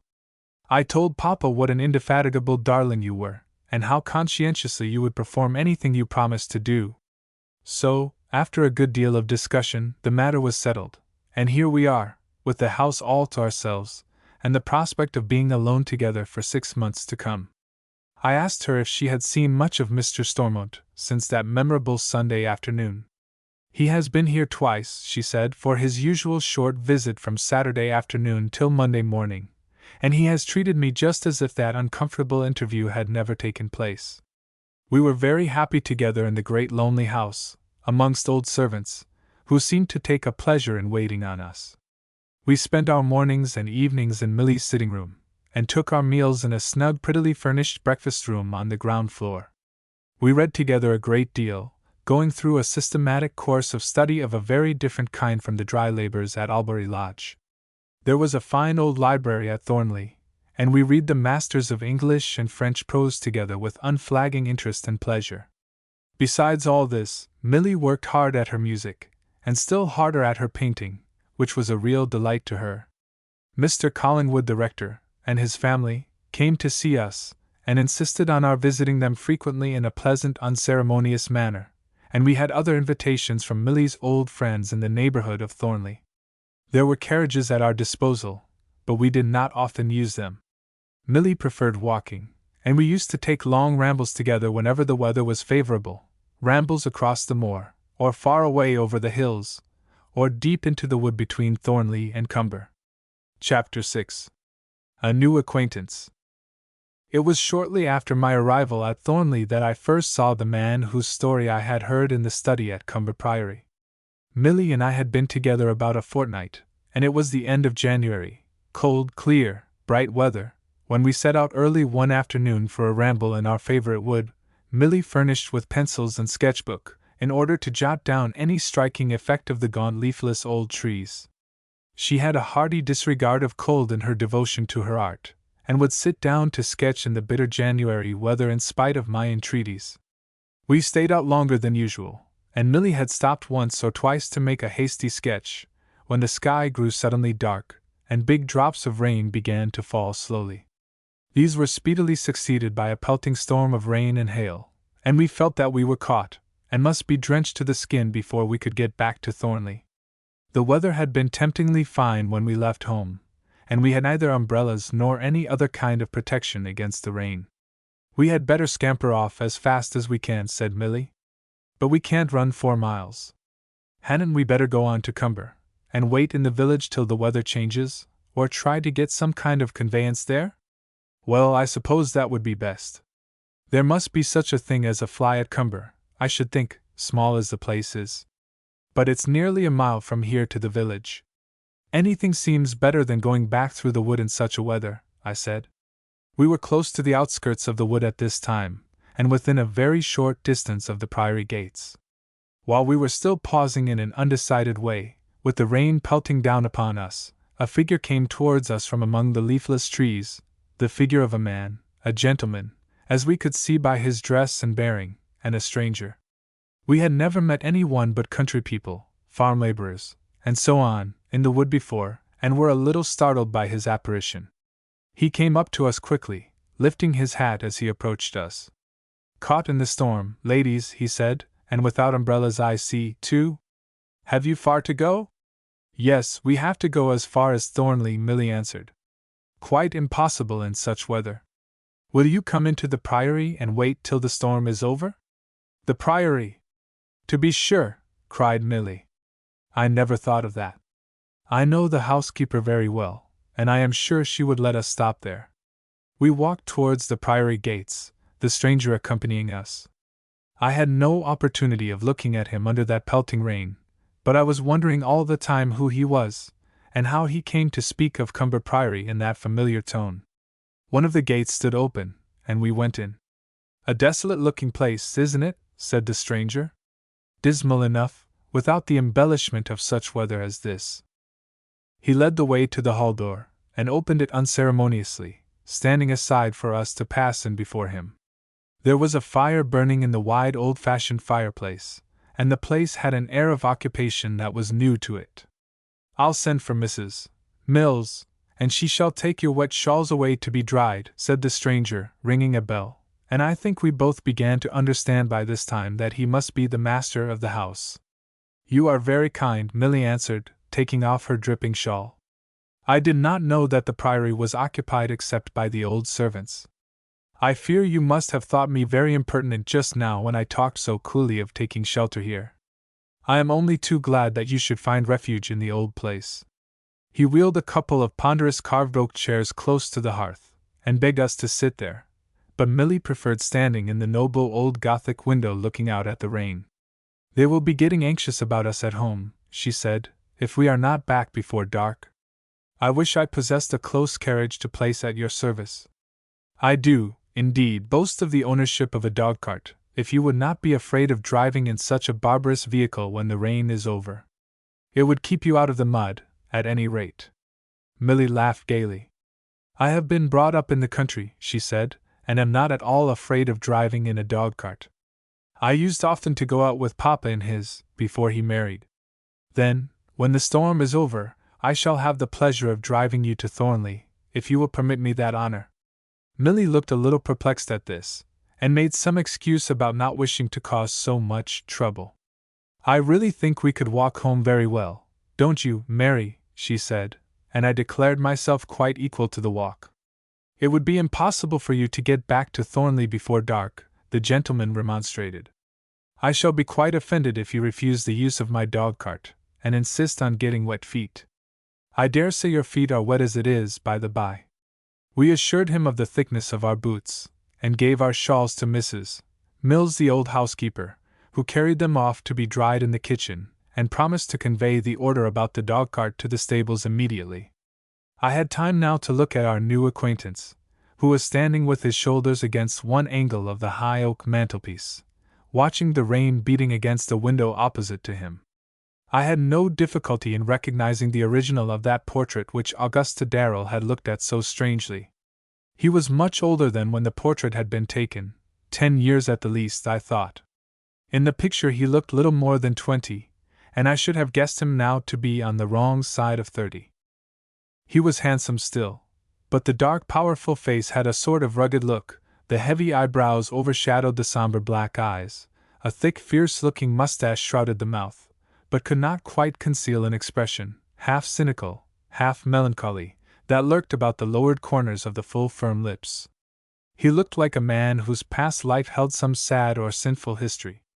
I could fancy, as I looked at him, that last bitter interview with his mother, and I could imagine how hard and cruel such a man might be under the influence of an unpardonable wrong.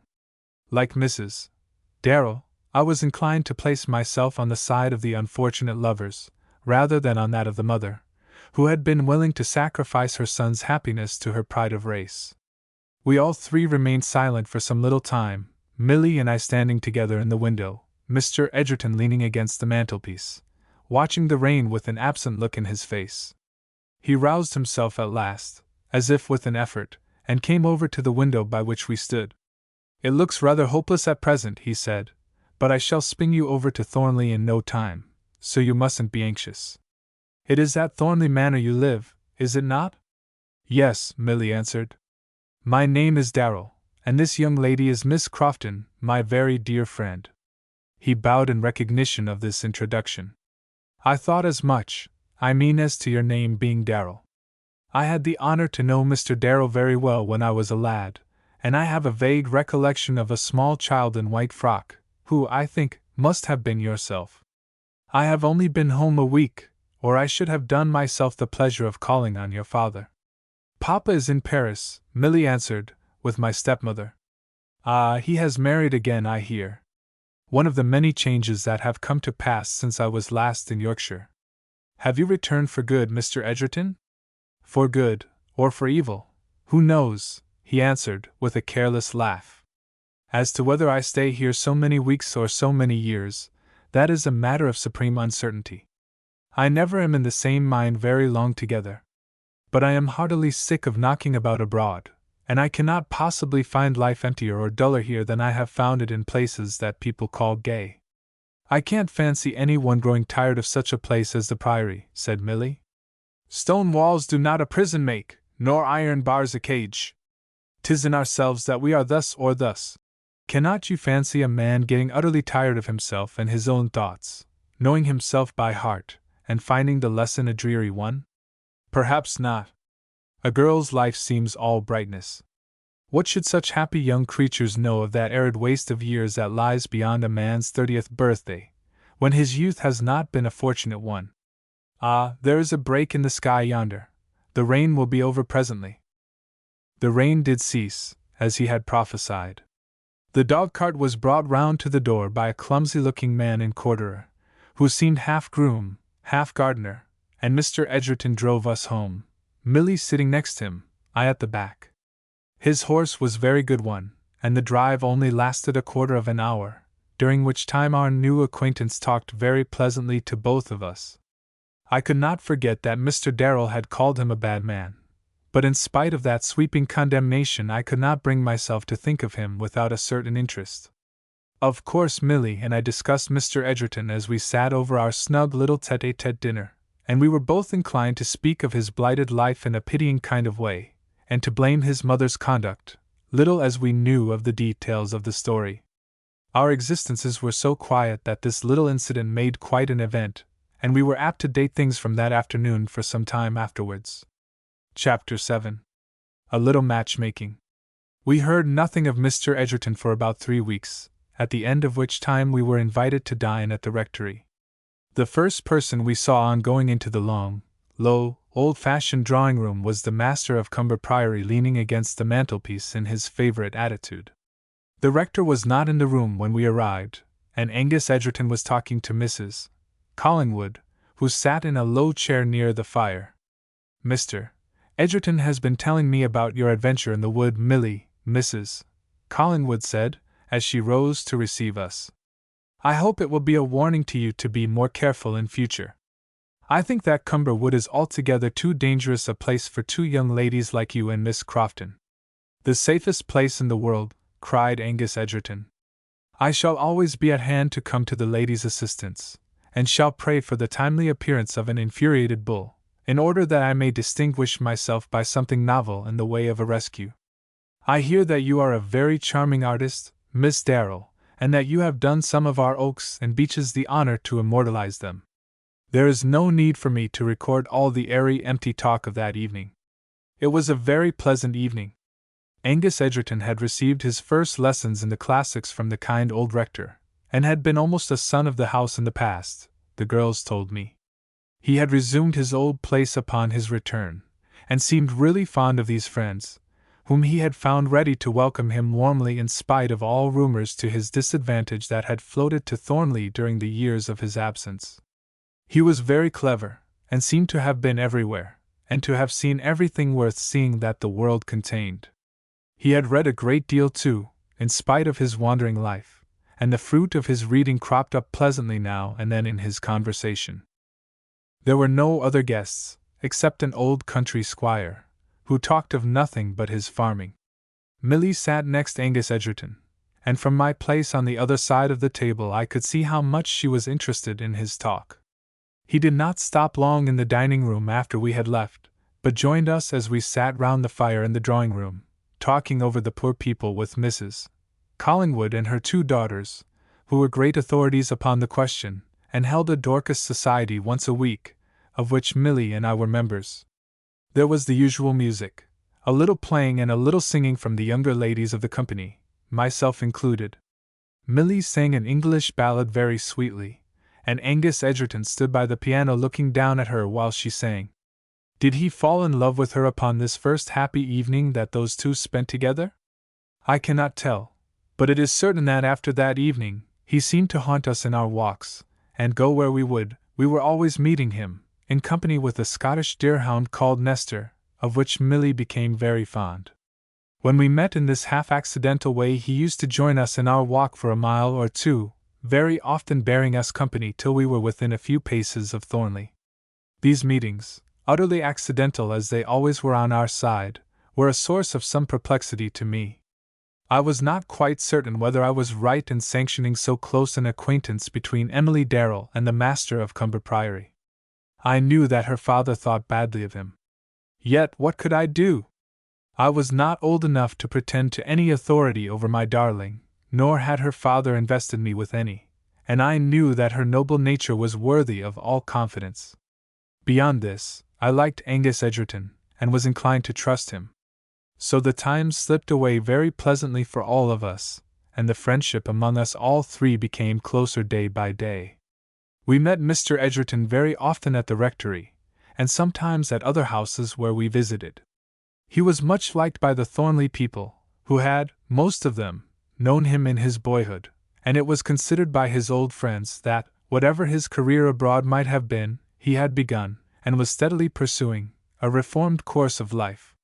His means did not enable him to do much, but he was doing a little towards the improvement of Cumber Priory, and his existence there was as simple as that of the master of Ravenswood. I had noticed that Mrs.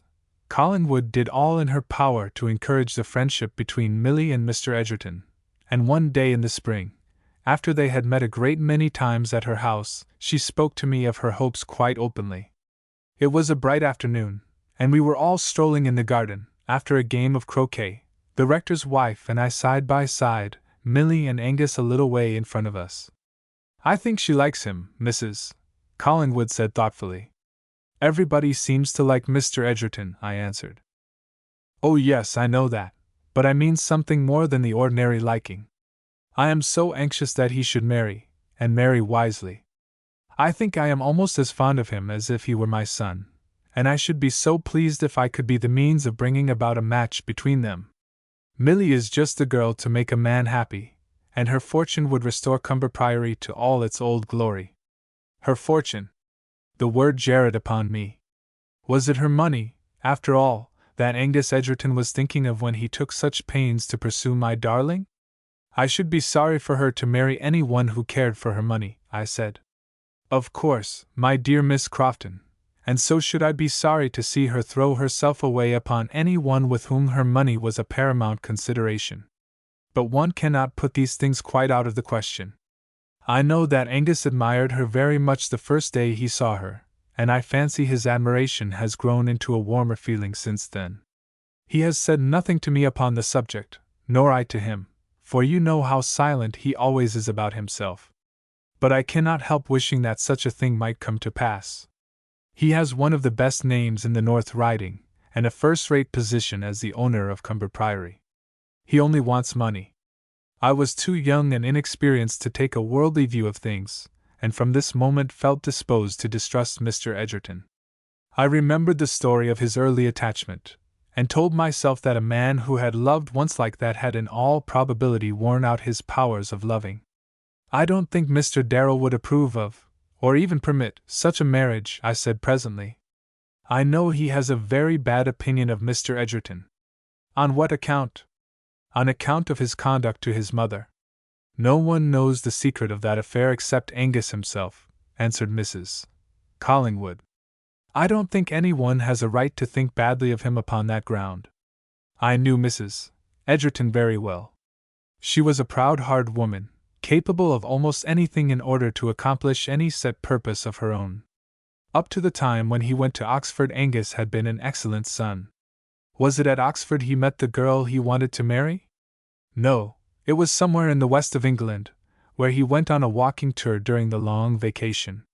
He must have loved her very much, to act as he did. I should doubt his power ever to love any one else. That is quite a girl's way of thinking, my dear Miss Crofton. Depend upon it, after that kind of stormy first love, there generally comes a better and truer feeling. Angus was little more than a boy then. He is in the prime of manhood now, able to judge wisely, and not easily to be caught, or he would have married in all those years abroad. This seemed reasonable enough, but I was vexed, nevertheless, by Mrs. Collingwood's matchmaking notions, which seemed to disturb the peaceful progress of our lives. After this I looked upon every invitation to the rectory, where we never went without meeting Mr. Edgerton, as a kind of snare, but our visits there were always very pleasant, and I grew in time to think with more indulgence of the rector's wife's desire for her favourite's advantage.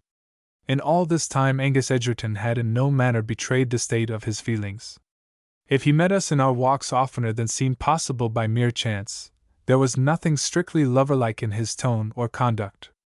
But I have seen his face light up as he met my dear girl at these times, and I have noticed a certain softening of his voice as he talked to her, that I never heard on other occasions. And she? About her feelings I had much less doubt. She tried her uttermost to hide the truth from me, ashamed of her regard for one who had never yet professed to be more than a friend. But I knew that she loved him. It was impossible, in the perfect companionship and confidence of our lives, for Milly to keep this first secret of her pure young heart hidden from me. I knew that she loved him, and I began to look forward anxiously to Mr. Darrell's return, which would relieve me of all responsibility, and perhaps put an end to our friendship with Angus Edgerton. Chapter 8. On the Watch. The travellers came back to Thornley Manor in August, when the days were breathless and sultry, and the freshness of the foliage had already begun to fade after an unusually dry summer. Milly and I had been very happy together, and I think we both looked forward with a vague dread to the coming break in our lives. She loved her father as dearly as she had ever done, and longed ardently to see him again, but she knew as well as I did that our independence must end with his return. If he were coming back alone, Mary, she said, if that marriage were all a dream, and he were coming back alone, how happy I should be. I know that of his own free will he would never come between me and any wish of mine. But I don't know how he would act under his wife's influence. You cannot imagine the power she has over him. And we shall have to begin the old false life over again, she and I, disliking and distrusting each other in our hearts, the daily round of civilities and ceremonies and pretenses. Oh, Mary, you cannot think how I hate it. We had seen nothing of Julian Stormont during all the time of our happy solitude, but on the day appointed for Mr. and Mrs. Darrell's return he came to Thornley, looking more careworn than ever.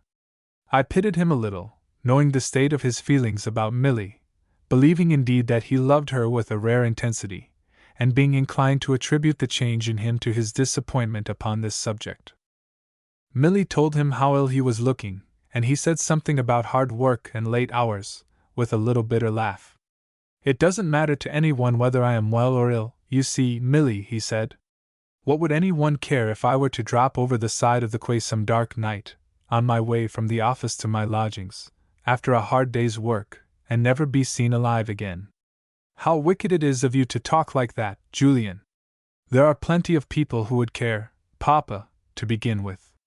Well, I suppose my Uncle William would be rather sorry. He would lose a good man of business, and he would scarcely like going back to the counting-house, and giving himself up to all the dry details of commerce once more. The travelers arrived soon after this. Mr. Darrell greeted his daughter with much tenderness, but I noticed a kind of languor in Mrs. Darrell's embrace, very different from her reception of Milly at that first meeting which I had witnessed more than a year before. It seemed to me that her power over her husband was now supreme, and that she did not trouble herself to keep up any pretense of affection for his only child. She was dressed to perfection, and that subdued charm which was scarcely beauty, and yet stood in place of it, attracted me today as it had done when we first met. She was a woman who, I could imagine, might be more admired than many handsomer women. There was a distinction, an originality about the pale delicate face, dark arched brows, and grey eyes which were at times very brilliant. She looked round her without the faintest show of interest or admiration as she loitered with her husband on the terrace, while innumerable travelling bags, shawls, books, newspapers, and packages were being carried from the barouche to the house. How dry and burnt up everything looks, she said. Have you no better greeting than that for Thornley, my dear Augusta? Mr. Darrell asked in rather a wounded tone. I thought you would be pleased to see the old place again. Thornley Manor is not a passion of mine, she answered. I hope you will take a house in town at the beginning of next year. She passed on into the hall, after having honored me with the coldest possible shake hands. We saw no more of her until nearly dinner time, when she came down to the drawing-room, dressed in white, and looking deliciously pale and cool in the sultry weather. Milly had spent the afternoon in going round the gardens and home farm with her father, and had thoroughly enjoyed the delight of a couple of hours alone with him. She gave him up now to Mrs. Darrell, who devoted all her attention to him for the rest of the evening, while Julian Stormont, Milly, and I loitered about the garden, and played a desultory game of croquet. It was not until the next morning that Mr. Edgerton's name was mentioned, although it had been in my thoughts, and I cannot doubt in Milly's, ever since Mr. Darrell's arrival. We were in the drawing-room after breakfast, not quite decided what to do with the day, when Mr. Darrell came into the room dressed for a ride with his wife. He went over to the window by which Milly was standing. You have quite given up riding, Ellis tells me, my dear, he said. I have not cared to ride while you were away, Papa, as Mary does not ride. Miss Crofton might have learned to ride. There would always be a horse at her disposal. We like walking better, Milly said, blushing a little, and fidgeting nervously with one of the buttons on her father's coat. I used to feel in the way, you know, when I rode with you and Mrs. Darrell. That was your own fault, Milly, he answered, with a displeased look. I suppose it was. But I think Augusta felt it too. Oh, by the by, Papa, I did not tell you quite all the news when we were out together yesterday. Indeed? No, I forgot to mention that Mr. Edgerton has come back. Angus Edgerton? Yes, he came back last winter. You never said so in your letters. Didn't I? I suppose that was because I knew you were rather prejudiced against him, and one can't explain away that kind of thing in a letter. You would find it very difficult to explain away my dislike of Angus Edgerton, either in or out of a letter. Have you seen much of him? A good deal. He has been at the rectory very often when Mary and I have been invited there. The Collingwoods are very fond of him. I am sure, I think, you will like him, Papa, when you come to see a little of him. He is going to call upon you. He can come if he pleases, Mr. Darrell answered with an indifferent air. I shall not be uncivil to him. But I am rather sorry that he has made such a favorable impression upon you, Milly. She was still playing with the buttons of his coat, looking downward, her dark eyes quite veiled by their long lashes. I did not say that, Papa, she murmured shyly. But I am sure of it from your manner. Has he done anything towards the improvement of Cumber? Oh yes, he has put new roofs to some part of the stables, and the land is in better order, they say, and the gardens are kept nicely now. Does he live alone at the Priory? Quite alone, Papa. He must find it rather a dull business, I should think. Mr. Collingwood says he is very fond of study, and that he has a wonderful collection of old books. He is a great smoker too, I believe. He walks a good deal, and he hunted all last winter. They say he is a tremendous rider. Augusta Darrell came in at this moment, ready for her ride. Her slim willowy figure looked to great advantage in the plain tight-fitting cloth habit, and the little felt hat with its bright scarlet feather gave a coquettish expression to her face. She tapped her husband lightly on the arm with her riding whip. Now, William, if you are quite ready. My dearest, I have been waiting for the last half hour. They went off to their horses. Milly followed them to the terrace, and watched them as they rode away. We spent the morning out of doors sketching, with Julian Stormont in attendance upon us. At 2 o'clock we all meet at luncheon. After luncheon Milly and I went to the drawing-room, while Mrs. Darrell and Mr. Stormont strolled upon the terrace. My dear girl had a sort of restless manner today, and went from one occupation to another, now sitting for a few minutes at the piano, playing brief snatches of pensive melody, now taking up a book, only to throw it down again with a little weary sigh. She seated herself at a table presently, and began to arrange the sketches in her portfolio. While she was doing this a servant announced Mr. Edgerton. She rose hurriedly, blushing as I had rarely seen her blush before, and looking towards the open window near her, almost as if she would have liked to make her escape from the room. It was the first time Angus Edgerton had been at Thornley Manor since she was a little child. Tell Papa that Mr. Edgerton is here, Philby, she said to the servant. I think you will find him in the library. She had recovered her self-possession in some measure by the time she came forward to shake hands with the visitor, and in a few minutes we were talking in the usual easy, friendly way. You see, I have lost no time in calling upon your papa, Miss Darrell, he said presently. I am not too proud to show him how anxious I am to regain his friendship, if, indeed, I ever possessed it. Mr. Darrell came into the room as he was speaking, and however coldly he might have intended to receive the master of Cumber Priory, his manner soon softened and grew more cordial. There was a certain kind of charm about Angus Edgerton, not very easily to be described, which I think had a potent influence upon all who knew him. I fancied that Mr. Darrell felt this, and struggled against it, and ended by giving way to it. I saw that he watched his daughter closely, even anxiously, when she was talking to Angus Edgerton, as if he had already some suspicion about the state of her feelings with regard to him. Mr. Edgerton had caught sight of the open portfolio, and had insisted on looking over the sketches, not the first of Milly's that he had seen by a great many. I noticed the grave, almost tender, smile with which he looked at the little artistic bits out of Cumberwood. He went on talking to Mr. Darrell all the time he was looking at these sketches, talking of the neighborhood and the changes that had come about of late years, and a little of the Priory, and his intentions with regard to improvements. I can only creep along at a snail's pace, he said, for I am determined not to get into debt, and I won't sell. I wonder you never tried to let the Priory in all those years that you were abroad, suggested Mr. Darrell. Mr. Edgerton shook his head, with a smile. I couldn't bring myself to that, he said, though I wanted money badly enough. There has never been a strange master at Cumber since it belonged to the Edgertons. I dare say it's a foolish piece of sentimentality on my part, but I had rather fancy the old place rotting slowly to decay than in the occupation of strangers. He was standing by the table where the open portfolio lay, with Milly by his side, and one of the sketches in his hands, when Mrs. Darrell came in at the window nearest to this little group, and stood on the threshold looking at him. I think I was the only person who saw her face at that moment. It was so sudden a look that came upon it, a look half terror, half pain, and it passed away so quickly that I had scarcely time to distinguish the expression before it was gone. But it was a look that brought back to my memory the almost forgotten scene in the little study at Cumber Priory, and set me wondering what it could be that made the sight of Angus Edgerton, either on canvas or in the flesh, a cause of agitation to Milly's stepmother. In the next moment Mr. Darrell was presenting his visitor to his wife, and as the two acknowledged the introduction, I stole a glance at Mr. Edgerton's face.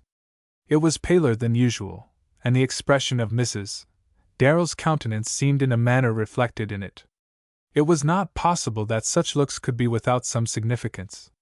I felt convinced that these two people had met before. There was a change in Mr. Edgerton's manner from the moment of that introduction. He laid down Milly's sketch without another word, and stood with his eyes fixed on Augusta Darrell's face with a strange half-bewildered look, like a man who doubts the evidence of his own senses. Mrs. Darrell, on the contrary, seemed, after that one look which I had seen, quite at her ease, and rattled on gaily about the delight of traveling in the Tyrol, as compared to the dullness of life at Thornley. "I hope you will enliven us a little, Mr. Edgerton," she said. "It is quite an agreeable surprise to find a new neighbor." I ought to be very much flattered by that remark, but I doubt my power to add to the liveliness of this part of the world. And I do not think I shall stay much longer at Cumber. Milly glanced up at him with a surprised look. "Mrs. Collingwood told us you were quite settled at the Priory," she said, "and that you intended to spend the rest of your days as a country squire. I may have dreamed such a dream sometimes, Miss Darrell, but there are dreams that never fulfill themselves." He had recovered himself by this time, and spoke in his accustomed tone. "Mr. Darrell asked him to dinner on an early day, when I knew the rectory people were coming to us, and the invitation was accepted. Julian Stormont had followed Mrs. Darrell in from the terrace, and had remained in the background, a very attentive listener and observer during the conversation that followed. "So that is Angus Edgerton," he said, when our visitor had left us. "Yes, Julian. Oh, by the by, I forgot to introduce you. You came in so quietly," answered Mr. Darrell. "I can't say I particularly care about the honor of knowing that gentleman," said Mr. Stormont in a half-contemptuous tone. "Why not?" Milly asked quickly. "Because I never heard any good of him." "But he has reformed, it seems," said Mr. Darrell, "and is leading quite a steady life at Cumber, the Collingwoods tell me. Augusta and I called at the rectory this morning, and the rector and his wife talked a good deal of him. I was rather pleased with him, I confess, just now." Milly looked up at her father gratefully. Poor child! How innocently and unconsciously she betrayed her secret! And how little she thought of the jealous eyes that were watching her! I saw Julian Stormont's face darken with an angry look, and I knew that he had already discovered the state of Milly's feelings in relation to Angus Edgerton. He was still with us when Mr. Edgerton came to dinner 2 days later. I shall never forget that evening. The day was oppressively warm, with that dry sultry heat of which there had been so much during the latter part of the summer, and as the afternoon advanced, the air grew still, that palpable stillness which so often comes before a thunderstorm. Milly had been full of life and vivacity all day, flitting from room to room with a kind of joyous restlessness. She took unusual pains with her toilette for so simple a party, and came into my room looking like Titania in her gauzy white dress, with half-blown blush roses in her hair, and more roses in a bouquet at her waist. Mr. Edgerton came in a little later than the party from the rectory, and after shaking hands with Mr. Darrell, made his way at once to the place where Milly and I were sitting. "Any more sketching since I was here last, Miss Darrell?" he asked. "No, I have been doing nothing for the last day or two. Do you know I have been thinking of your work in that way a good deal since I called here? I am stronger in criticism than in execution, you know. I think I was giving you a little lecture on your shortcomings, wasn't I?" "Yes, but you left off so abruptly in the middle of it, that I don't fancy it was very profitable to me," Milly answered in rather a piqued tone. "Did I really? Oh yes, I remember. I was quite startled by Mrs. Darrell's appearance. She is so surprisingly like a lady I knew a long time ago." "That is rather a curious coincidence," I said. "How a coincidence?" asked Mr. Edgerton. "Mrs. Darrell said almost the same thing about your portrait when we were at Cumber one day. It reminded her of someone she had known long ago."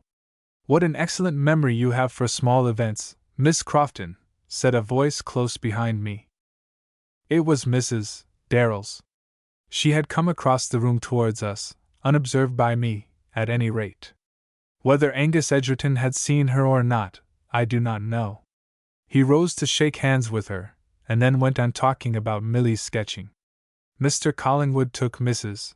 Darrell in to dinner, and Mr. Edgerton gave his arm to Milly, and was seated next her at the prettily decorated table, upon which there was always a wealth of roses at this time of year. I saw Augusta Darrell's eye wander restlessly in that direction many times during dinner, and I felt that the dear girl I loved so fondly was in an atmosphere of falsehood. What was the nature of the past acquaintance between those two people? And why was it tacitly denied by both of them? If it had been an ordinary friendship, there could have been no reason for this concealment and suppression. I had never quite made up my mind to trust Angus Edgerton, though I liked and admired him, and this mysterious relation between him and Augusta Darrell was a sufficient cause for serious distrust. "I wish she cared for him less," I said to myself, as I glanced at Milly's bright happy face. When we went back to the drawing-room after dinner, the Miss Collingwoods had a great deal to say to Milly about a grand croquet match which was to take place in a week or two at Pensilden, Sir John and Lady Pensilden's place, 14 miles from Thornley. The rector's daughters, both of whom were several years older than Milly, were passionately fond of croquet and everything in the way of gaiety, and were full of excitement about this coming event, discussing what they were going to wear, and what Milly was going to wear, on the occasion. While they were engaged in this way, Mrs. Collingwood told me a long story about one of her poor parishioners, always an inexhaustible subject with her.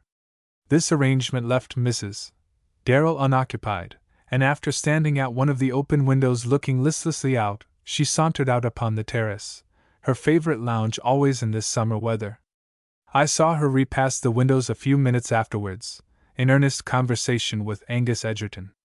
This was some time before the other gentlemen left the dining-room, and they were still walking slowly up and down when Mr. Darrell and the rector came to the drawing-room. The storm had not yet come, and it was bright moonlight.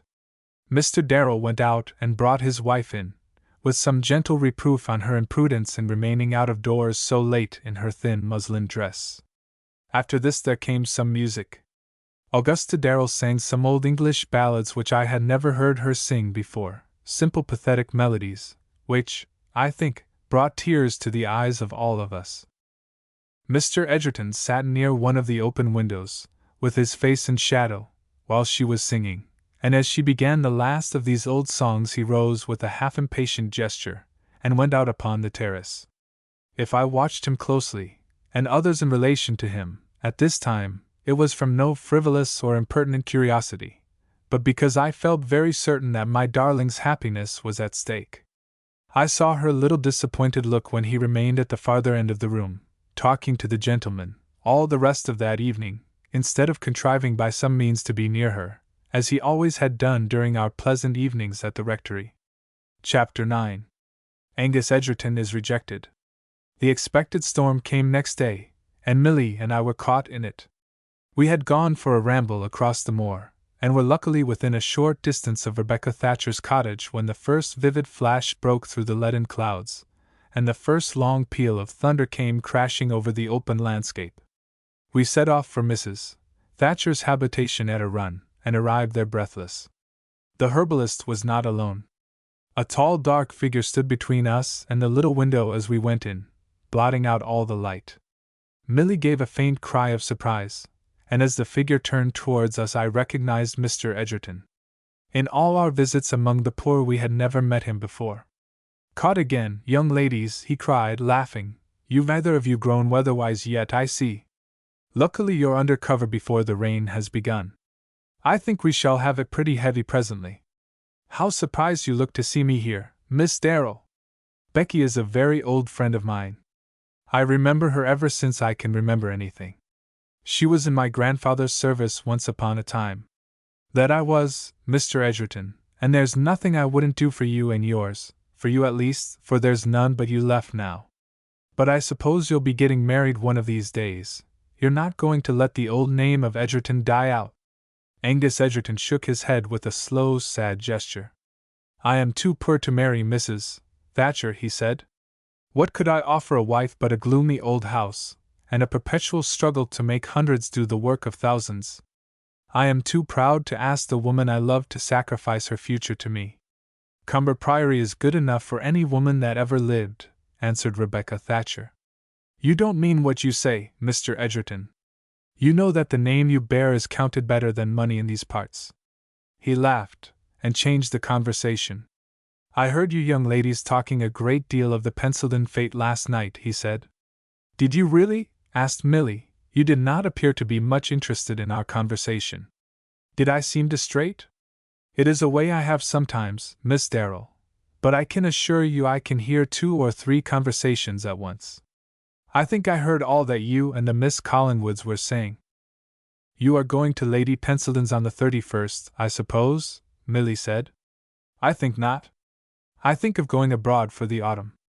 I have been rather a long time at Cumber, you know, and I'm afraid the roving mood is coming upon me again. I shall be sorry to go, too, for I had intended to torment you continually about your art studies. You have really a genius for landscape, you know, Miss Darrell. You only want to be goaded into industry now and then by some severe critic like myself. Is your cousin, Mr. Stormont, an artist, by the way?" "Not at all." "That's a pity. He seems a clever young man. I suppose he will be a good deal with you, now that Mr. and Mrs. Darrell have returned?" "He cannot stay very long at a time. He has the chief position in Papa's counting house." "Indeed?" He looked a little as if the cares of business weighed upon his spirit.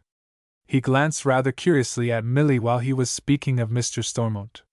Was he really going away, I wondered, or was that threat of departure only a lover-like ruse? The rain came presently with all the violence usual to a thunder shower. We were prisoners in Mrs. Thatcher's cottage for more than an hour, a happy hour, I think, to Milly, in spite of the closeness of the atmosphere and the medical odor of the herbs. Angus Edgerton stood beside her chair all the time, looking down at her bright face and talking to her, while Mrs.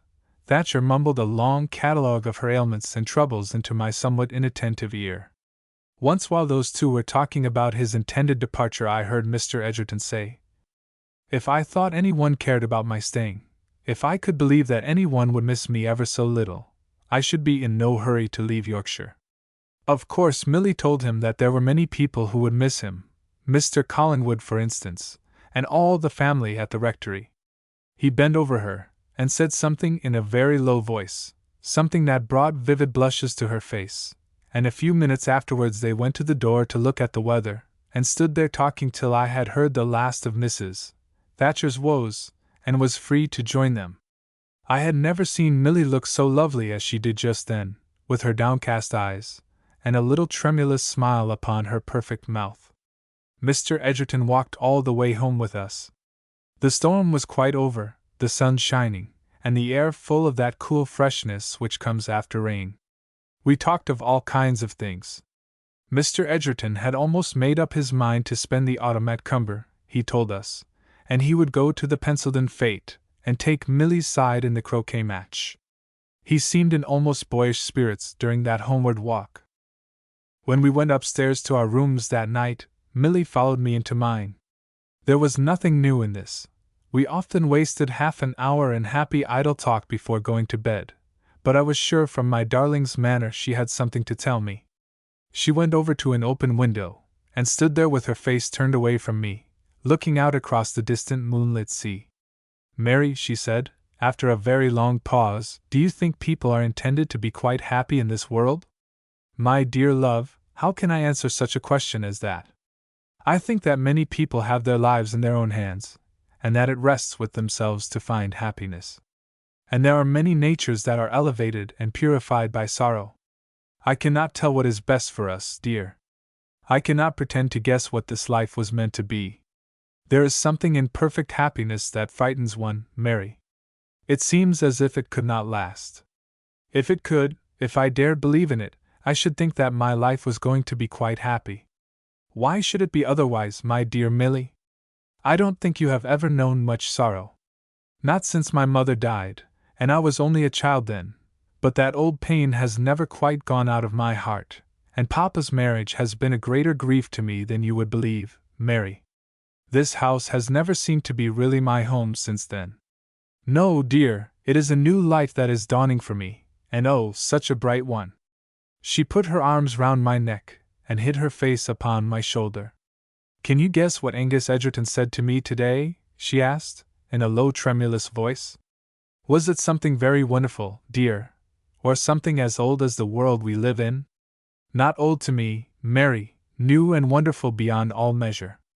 I did not think he cared for me, I had never dared to hope, for I have liked him a little for a long time, dear, though I don't suppose you ever thought so. My dear girl, I have known it from the very beginning. There is nothing in the world more transparent than your thoughts about Angus Edgerton have been to me. Oh, Mary, how could you? And I have been so careful to say nothing, she cried reproachfully. But he loves me, dear. He has loved me for a long time, he says, and he has asked me to be his wife. What, after all those protestations about never asking a woman to share his poverty? Yes, Mary, and he meant what he said. He told me that if I had been a penniless girl, he should have proposed to me ever so long ago. And he is to see Papa tomorrow. Do you think Mr. Darrell will ever consent to such a marriage, Milly? I asked gravely. Why should he not? He cannot go on thinking badly of Angus when everyone else thinks so well of him. You must have seen how he has softened towards him since they met. Mr. Edgerton's old family and position are quite an equivalent for my money, whatever that may be. Oh, Mary, I don't think Papa can refuse his consent. I am rather doubtful about that, Milly. It's one thing to like Mr. Edgerton very well as a visitor, quite another to accept him as a son-in-law. Frankly, my dearest, I fear your father will be against the match. Mary, cried Milly reproachfully, I can see what it is, you are prejudiced against Mr. Edgerton. I am only anxious for your welfare, darling. I like Mr. Edgerton very much. It is difficult for anyone to avoid liking him. But I confess that I cannot bring myself to put entire trust in him. Why not? I did not like to tell her the chief reason for my distrust, that mysterious relation between Angus Edgerton and Mrs. Darrell. The subject was a serious, almost a dangerous, one, and I had no positive evidence to bring forward in proof of my fancy. It was a question of looks and words that had been full of significance to me, but which might seem to Milly to mean very little. We cannot help our instinctive doubts, dear. But if you can trust Mr. Edgerton, and if your father can trust him, my fancies can matter very little. I cannot stand between you and your love, dear, I know that. But you can make me very unhappy by your doubts, Mary, she answered. I kissed her, and did my best to console her, but she was not easily to be comforted, and left me in a half-sorrowful, half-angry mood. I had disappointed her, she told me, she had felt so sure of my sympathy, and instead of sharing her happiness, I had made her miserable by my fanciful doubts and gloomy forebodings. After she had gone, I sat by the window for a long time, thinking of her disconsolately, and feeling myself very guilty. But I had a fixed conviction that Mr. Darrell would refuse to receive Angus Edgerton as his daughter's suitor, and that the course of this love affair was not destined to be a smooth one. The result proved that I had been right. Mr. Edgerton had a long interview with Mr. Darrell in the library next morning, during which his proposal was most firmly rejected. Milly and I knew that he was in the house, and my poor girl walked up and down our sitting room with nervously clasped hands and an ashy pale face all the time those two were together downstairs. She turned to me with a little piteous look when she heard Angus Edgerton ride away from the front of the house. "Oh, Mary, what is my fate to be?" she asked. "I think he has been rejected. I do not think he would have gone away without seeing me if the interview had ended happily." A servant came to summon us both to the library. We went down together, Milly's cold hand clasped in mine. Mr. Darrell was not alone. His wife was sitting with her back to the window, very pale, and with an angry brightness in her eyes. "Sit down, Miss Crofton," Mr. Darrell said very coldly. "And you, Milly, come here." She went towards him with a slow, faltering step, and sank down into the chair to which he pointed, looking at him all the time in an eager, beseeching way that I think must have gone to his heart. He was standing with his back to the empty fireplace, and remained standing throughout the interview. "I think you know that I love you, Milly," he began, "and that your happiness is the chief desire of my mind." "I'm sure of that, Papa." "And yet you have deceived me." "Deceived you? Oh, Papa, in what way?" "By encouraging the hopes of a man whom you must have known I would never receive as your husband, by suffering your feelings to become engaged, without one word of warning to me, and in a manner that you must have known could not fail to be most obnoxious to me." "Oh, Papa, I did not know. It was only yesterday that Mr. Edgerton spoke for the first time. There has been nothing hidden from you." "Nothing? Do you call your intimate acquaintance with this man nothing? He may have delayed any actual declaration until my return, with an artful appearance of consideration for me, but some kind of love affair must have been going on between you all the time." "No, indeed, Papa, until yesterday there was never anything but the most ordinary acquaintance." "Mary knows." "Pray don't appeal to Miss Crofton," her father interrupted sternly. "Miss Crofton has done very wrong in encouraging this affair. Miss Crofton heard my opinion of Angus Edgerton a long time ago. Mary has done nothing to encourage our acquaintance. It has been altogether a matter of accident from first to last." "What have you said to Mr. Edgerton, Papa? Tell me at once, please." She said this with a quiet firmness, looking bravely up at him all the while. "I have told him that nothing would induce me to consent to such a marriage. I have forbidden him ever to see you again." "That seems very hard, Papa. I thought you knew my opinion of Mr. Edgerton. It would change if you knew more of him." "Never. I might like him very well as a member of society. I could never approve of him as a son-in-law. Besides, I have other views for you, long-cherished views, which I hope you will not disappoint." "I don't know what you mean by that, Papa, but I know that I can never marry anyone except Mr. Edgerton. I may never marry at all, if you refuse to change your decision upon this subject, but I am quite sure I shall never be the wife of anyone else." Her father looked at her angrily.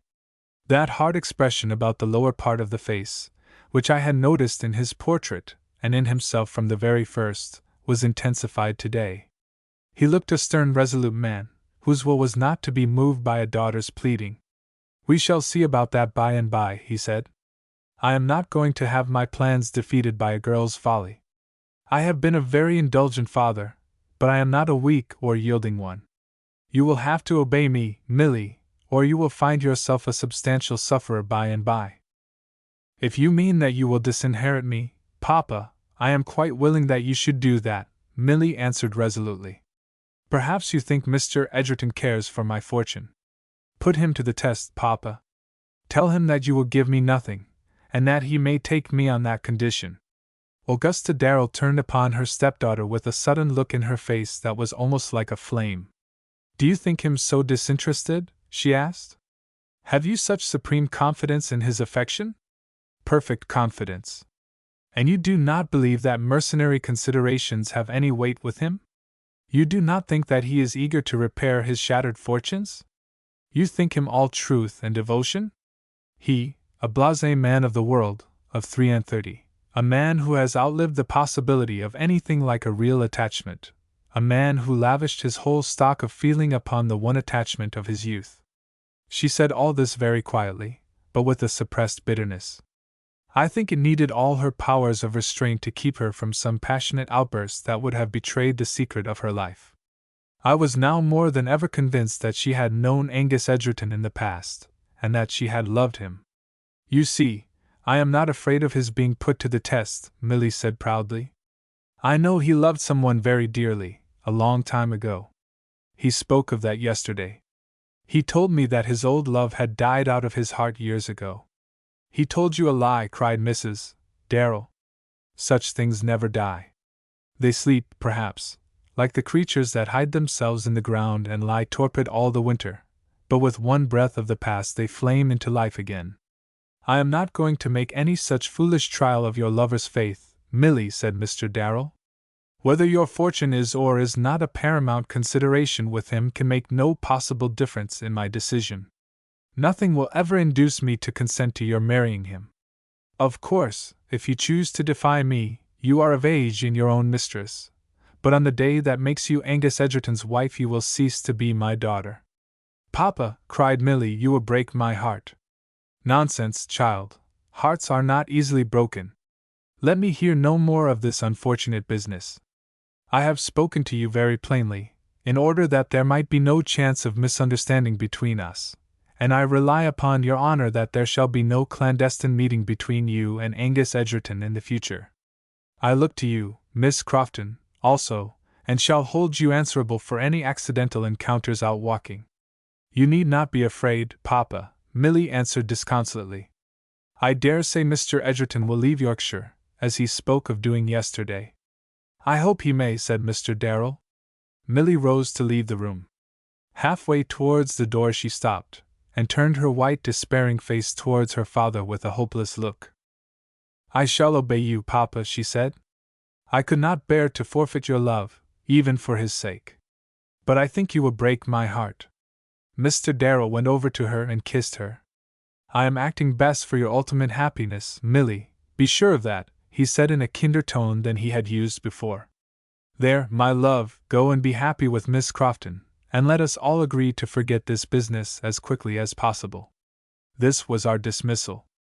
We went back to Milly's pretty sitting room, where the sun was shining and the warm summer air blowing on birds and flowers, and books and drawing materials, and all the airy trifles that had made our lives pleasant to us until that hour.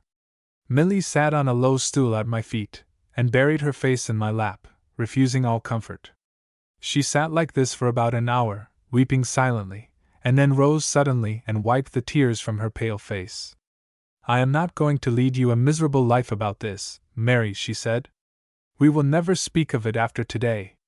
And I will try to do my duty to Papa, and bear my life without that new happiness, which made it seem so bright. Do you think Mr. Edgerton will feel the disappointment very much, Mary? He cannot help feeling it, dear, if he loves you, as I believe he does. And we might have been so happy together. I was dreaming of Cumber Priory all last night. I thought it had been restored with some of my money, and that the old house was full of life and brightness. Will he go away, do you think, Mary? I should think it very likely. And I shall never see him any more. I could not forfeit Papa's love, Mary. It would be a hard thing if you were to do that for the sake of a stranger, dear. No, no, Mary, he is not a stranger to me.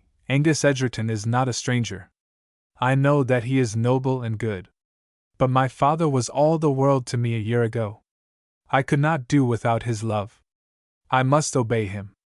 Believe me, dear, it will be wisest and best to do so. You cannot tell what changes may come to pass in the future. Obedience will make you very dear to your father, and the time may come in which he will think better of Mr. Edgerton. Oh, Mary, if I could hope that! Hope for everything, dear, if you do your duty. She grew a little more cheerful after this, and met her father at dinner with quite a placid face, though it was still very pale. Mrs. Darrell looked at her wonderingly, and with a half-contemptuous expression, I thought, as if this passion of her stepdaughter seemed to her a very poor thing, after all. Before the week was out, we heard that Mr. Edgerton had left Yorkshire. We did not go to the Pencillin fete. Milly had a cold and kept her room, much to the regret of the Miss Collingwoods, who called every day to inquire about her.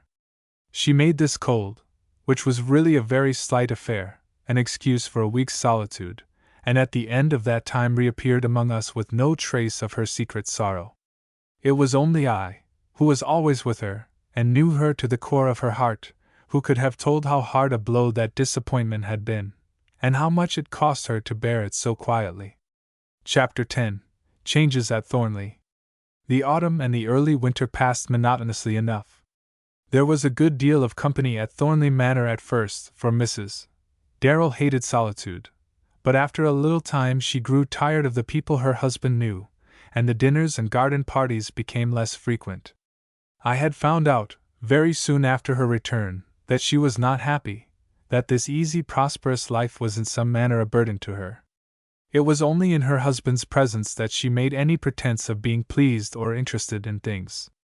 With him she was always the same, always deferential, affectionate, and attentive, while he, on his side, was the devoted slave of her every whim and wish. She was not unkind to Milly, but those two seemed instinctively to avoid each other. The winter brought trouble to Thornley Manor. It was well for Milly that she had tried to do her duty to her father, and had submitted herself patiently to his will. About a fortnight before Christmas Mr. Darrell went to North Shields to make his annual investigation of the wharves and warehouses, and to take a kind of review of the year's business. He never returned alive. He was seized with an apoplectic fit in the office, and carried to his hotel speechless. His wife and Milly were summoned by a telegraphic message, and started for Shields by the first train that could convey them there, but they were too late. He expired an hour before their arrival. I need not dwell upon the details of that sad time. Milly felt the blow severely, and it was long before I saw her smile, after that dark December day on which the fatal summons came. She had lost much of her joyousness and brightness after the disappointment about Angus Edgerton, and this new sorrow quite crushed her. They brought Mr. Darrell's remains to Thornley, and he was buried in the family vault under the noble old church, where his father and mother, his first wife, and a son who died in infancy had been buried before him. He had been very popular in the neighborhood, and was sincerely regretted by all who had known him. Julian Stormont was chief mourner at the unpretentious funeral. He seemed much affected by his uncle's death, and his manner towards his cousin had an unusual gentleness. I was present at the reading of the will, which took place in the dining room immediately after the funeral. Mrs. Darrell, Milly, Mr. Stormont, myself, and the family lawyer were the only persons assembled in the spacious room, which had a dreary look without the chief of the household. The will had been made a few months after Mr. Darrell's second marriage. It was very simple in its wording. To Julian Stormont he left a sum of £5,000 to be paid out his funded property, all the rest of this property, with the sum to be realized by the sale of the business at North Shields and its belongings, an amount likely to be very large, was to be divided equally between Mrs. Darrell and her stepdaughter. Thornley Manor was left to Mrs. Darrell for her life, but was to revert to Milly, or Milly's heirs, at her death, and Milly was to be entitled to occupy her old home until her marriage. In the event of Milly's dying unmarried, her share of the funded property was to be divided equally between Mrs. Darrell and Julian Stormont, and in this case the Thornley estate was to revert to Julian Stormont after the death of Mrs. Darrell. The executors to the will were Mr. Forman the lawyer and Mrs. Darrell. Milly's position was now one of complete independence. Mr. Forman told her that after the sale of the ironworks she would have an income of something like £4,000 a year. She had been of age for more than 6 months, and there was no one to come between her and perfect independence. Knowing this, I felt that it was more than probable Mr. Edgerton would speedily return to renew his suit, and I had little doubt that it would be successful. I knew how well Milly loved him, and now that her father was gone she could have no motive for refusing him. "You will stay with me, won't you, Mary?" she said to me as we sat by the fire in mournful silence that afternoon. "You are my only comfort now, dear. I suppose I shall remain here, for some time, at any rate." Augusta spoke to me very graciously, and begged that I would make this my home, according to my father's wish. We should not interfere with each other in any way, she said, and it was indeed more than probable she would go on the continent with her maid early in the spring, and leave me sole mistress of Thornley. She doubted if she could ever endure the place now, she said. She is not like me, Mary. I shall always have a melancholy love for the house in which I have lived so happily with my father. So I remained with my dear girl, and life at Thornley Manor glided by in a quiet, melancholy fashion. If Mrs. Darrell grieved for her dead husband, her sorrow was of a cold, tearless kind, but she kept her own rooms a good deal, and we did not see much of her. The Collingwoods were full of sympathy for their darling Milly, and their affection had some cheering influence upon her mind. From them she heard occasionally of Mr. Edgerton, who was traveling in the wildest regions of northern Europe. She very rarely spoke of him herself at this time, and once when I mentioned his name she checked me reproachfully. "Don't speak about him, Mary," she said. "I don't want to think of him. It seems like a kind of treason against Papa. It seems like taking advantage of my dear father's death. Would you refuse to marry him, Milly, if he were to come back to you, now that you are your own mistress?" "I don't know that, dear.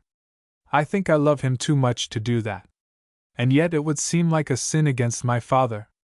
The spring months passed, and Milly brightened a little as the days went by. She spent a deal of time amongst the poor, and I think her devotion to that duty helped her to put aside her sorrow more than anything else could have done. I was always with her, sharing in all her work, and I do not believe she had a thought hidden from me at this time. Mrs. Darrell had not gone abroad yet. She lived a useless, listless life, doing nothing, and caring for nothing, as it seemed. More than once she made preparations for her departure, and then changed her mind at the last moment. Late in June we heard of Mr. Edgerton's return to Cumber, and a few days after that he came to Thornley. Mrs. Darrell was in her own room, Milly and I alone in the drawing-room, when he called. My poor girl turned very pale, and the tears came into her eyes as she and Angus Edgerton met. He spoke of her loss with extreme delicacy, and was full of tender sympathy. He had news to tell her of himself. A distant relation of his mother's had died lately, leaving him 6,000 a year. He had come back to restore Cumber to its old splendor, and to take his proper place in the county. While they were talking together in low confidential tones, not at all embarrassed by my presence, Mrs. Darrell came into the room. She was paler than usual, but there was an animation in her face that had not been there for a long time. She received Mr. Edgerton very graciously, and insisted upon his staying to dinner. The evening passed very pleasantly. I had never seen Augusta Darrell so agreeable, so fascinating, as she was that night. She touched the piano for the first time since her husband's death, and sang and played with all her old fire, keeping Angus Edgerton a prisoner by the side of the piano. Hers was not music to be heard with indifference by the coldest ear. He came again very soon, and came often. The restorations at Cumber had begun, and he insisted on our driving over to see what he was going to do.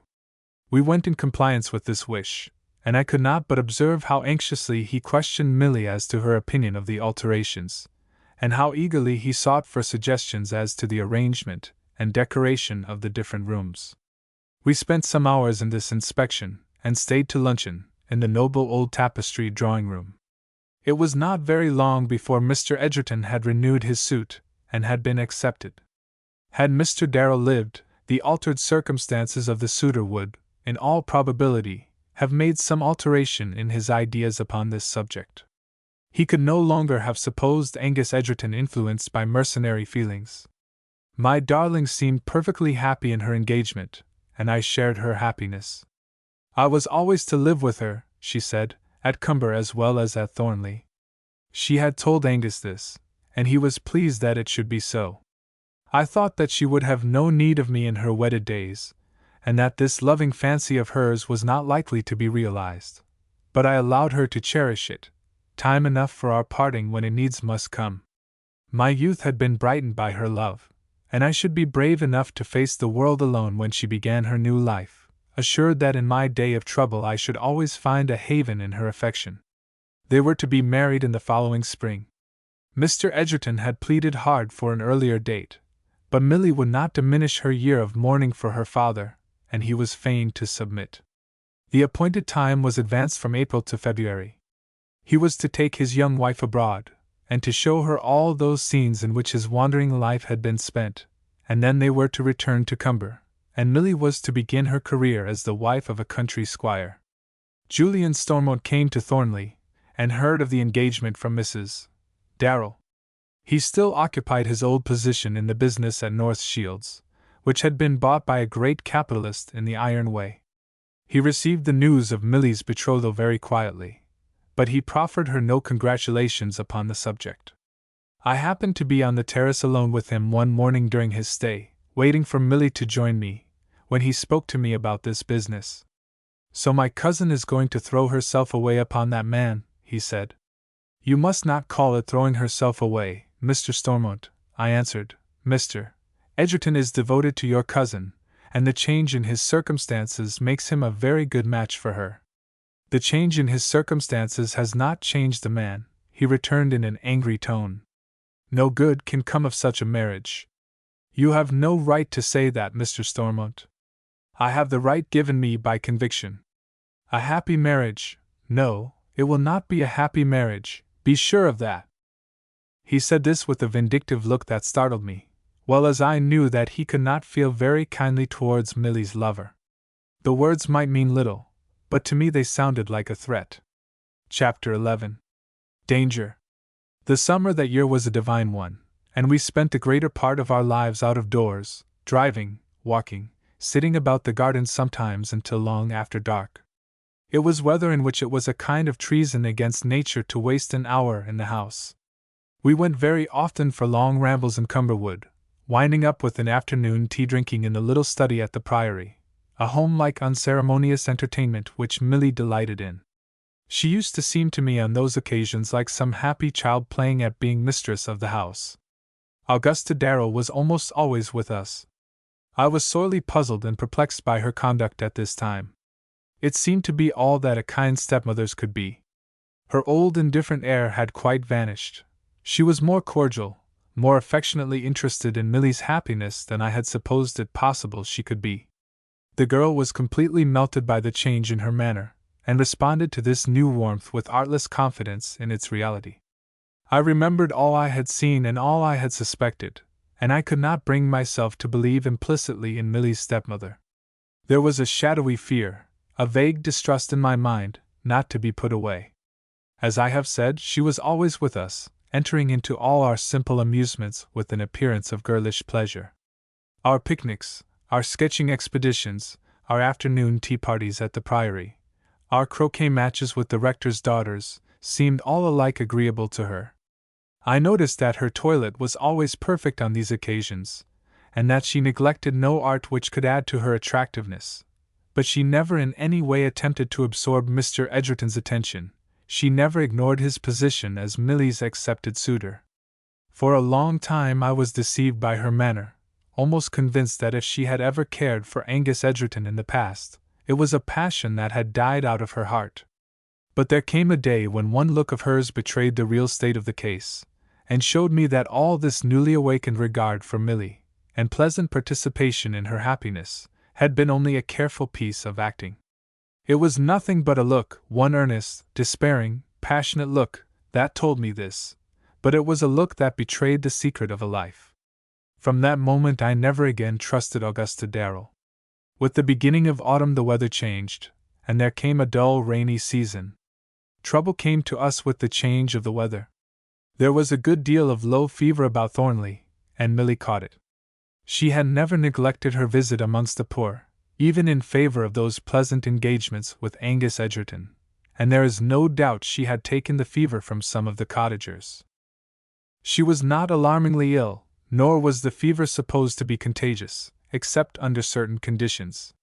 Mr. Hale, the Thornley doctor, made very light of the business, and assured us that his patient would be as well as ever in a week's time. But in the meanwhile my dear girl kept her room, and I nursed her, with the assistance of her devoted little maid.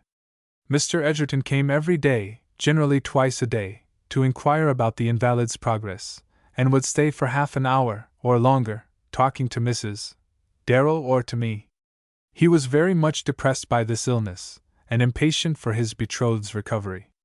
He had been strictly forbidden to see her, as perfect repose was an essential condition to her well-being. The week was nearly over, and Milly had improved considerably. She was now able to sit up for an hour or two every day, and the doctor promised Mr. Edgerton that she should be in the drawing-room early in the following week. The weather had been incessantly wet during this time, dull, hopeless, perpetual rain day after day, without a break in the leaden sky. But at last there came a fine evening, and I went down to the terrace to take a solitary walk after my long imprisonment. It was between 6 and 7 o'clock. Milly was asleep, and there was no probability of my being wanted in the sick-room for half an hour or so. I left ample instructions with my handy little assistant, and went down for my constitutional, muffled in a warm shawl. It was dusk when I went out, and everything was unusually quiet. Not a leaf was stirring in the stagnant atmosphere. Late as it was, the evening was almost oppressively warm, and I was glad to throw off my shawl. I walked up and down the terrace in front of the hall for about 10 minutes, and then went round towards the drawing-room windows. Before I had quite reached the first of these, I was arrested by a sound so strange that I stopped involuntarily to listen. Throughout all that followed, I had no time to consider whether I was doing right or wrong in hearing what I did hear. But I believe if I had had ample leisure for deliberation, it would have come to the same thing. I should have listened.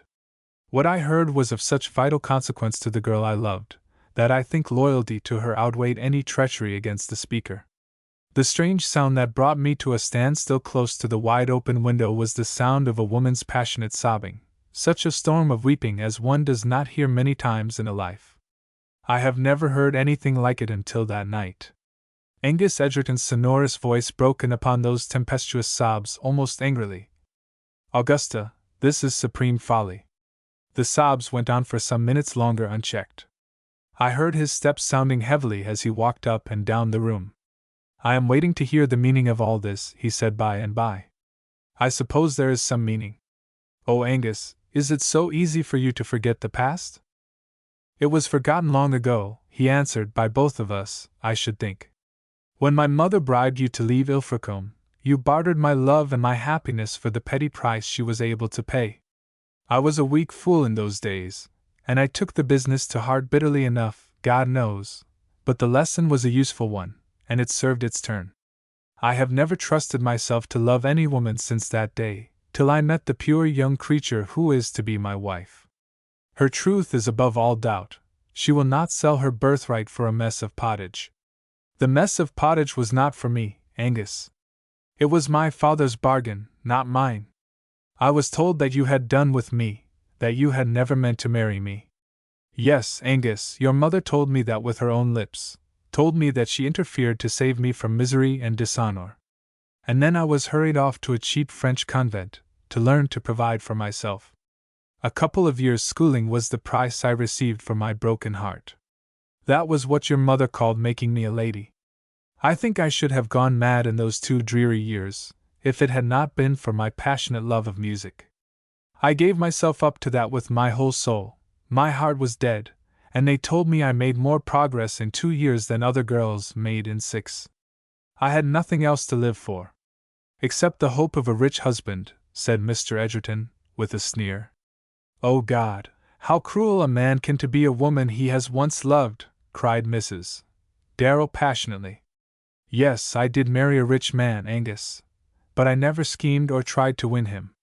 The chance came to me without a hope or a thought of mine. It was the chance of rescue from the dreariest life of drudgery that a poor dependent creature ever lived, and I took it. But I have never forgotten you, Angus Edgerton, not for 1 hour of my life. I am sorry you should have taken the trouble to remember me, he answered very coldly. For some years of my life I made it my chief business to forget you, and all the pain connected with our acquaintance, and having succeeded in doing that, it seems a pity that we should disturb the stagnant waters of that dead lake which men call the past. Would to God that we had never met again, she said. I can quite echo that aspiration, if we are likely to have many such scenes as this.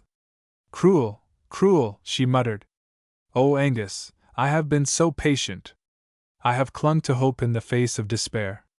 When my husband died, I fancied your old love would reawaken. How can such things die? I thought it was to me you would come back, to me, whom you once loved so passionately, not to that girl. You came back to her, and still I was patient. I set myself against her, to win back your love. Yes, Angus, I hoped to do that till very lately. And then I began to see that it was all useless. She is younger and handsomer than I. She is better than you, Augusta. It was not her beauty that won me, but something nobler and rarer than beauty. It was her perfect nature. The more faulty we are ourselves, the more fondly we cling to a good woman. But I don't want to say hard things, Augusta.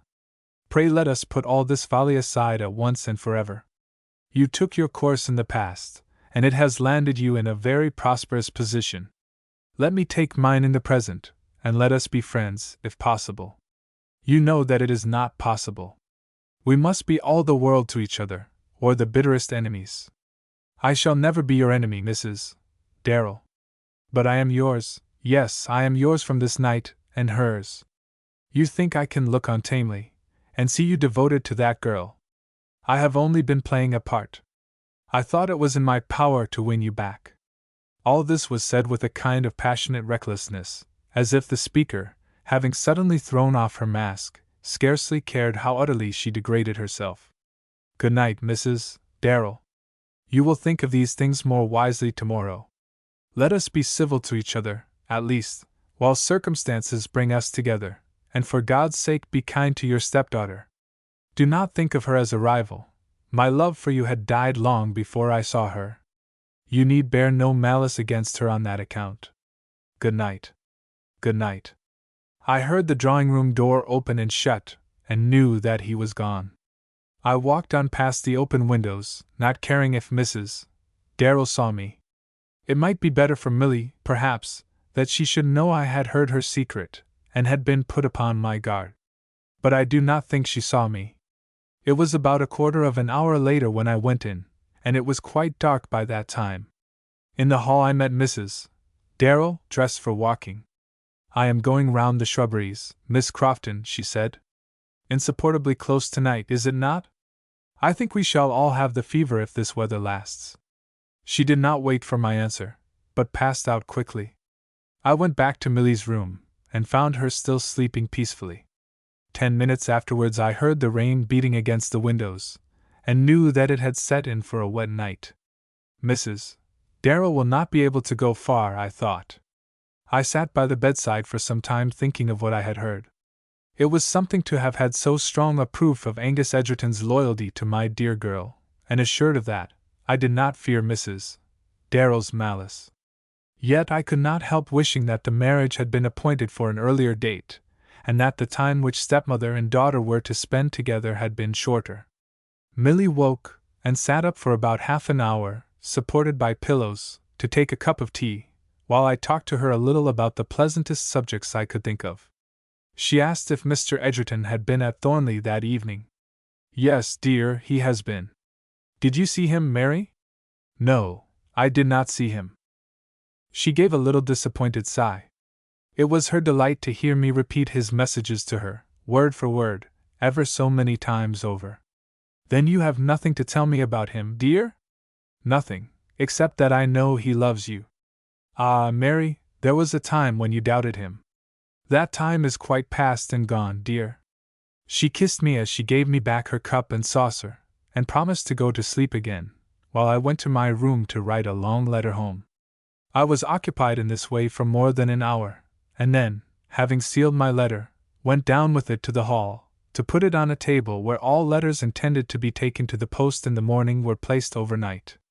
It was nearly 10 o'clock by this time, and I was startled by the sound of the hall door opening softly from without, while I was putting down my letter. I looked round quietly and saw Mrs. Darrell coming in, with dripping garments. Good gracious me, I cried involuntarily. Have you been out all this time in the rain, Mrs. Darrell? Yes, I have been out in the rain, Miss Crofton, she answered in a vexed, impatient tone. Is that so very shocking to your sober ideas of propriety? I could not endure the house tonight. One has feverish fancies sometimes, at least I have, and I preferred being out in the rain to not being out at all. Good night. She gave me a haughty nod, and ran upstairs with a quick light step. The old butler came to lock and bolt the hall door as the clock struck 10, according to unalterable custom, and I went back to my room, wondering what could have kept Mrs. Darrell out so long, whether she had been upon some special errand, or had only been wandering about the grounds in a purposeless way. For some days Milly went on very well, then there came a little change for the worse. The symptoms were not quite so favorable. Mr. Hale assured us that there was no reason for alarm, the recovery was only a little retarded. He had not the least doubt that all would go well. Mr. Edgerton was very quick to take fright, however, and insisted on Dr. Lomond, a famous provincial physician, being summoned immediately from Manchester. The great man came, and his opinion coincided entirely with that of Mr. Hale. There was not the slightest cause for fear. Careful nursing and quiet were the two essential points. The patient's mind was to be made as happy as possible. The physician made minute inquiries as to the arrangements for attendance in the sick room, and suggested a professional nurse. But I pleaded so hard against this, assuring him of my capacity for doing much more than I had to do, that he gave way, and consented to Milly being waited only by myself and her maid. Mrs. Darrell was present during this conversation, and I was rather surprised by her taking my side of the question with regard to the nursing, as it was her usual habit to oppose me upon all subjects. Today she was singularly gracious. Another week went by, and there was no change for the better, nor any very perceptible change for the worse. The patient was a little weaker, and suffered from a depression of mind, against which all my efforts were vain. Angus Edgerton came twice daily during this week, but he rarely saw Mrs. Darrell. I think he studiously avoided meeting her after that painful scene in the drawing-room.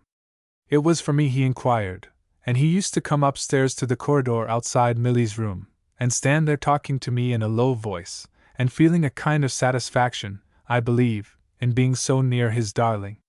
Once I ventured to tell her that he was there, and to let him speak a few words for her to hear.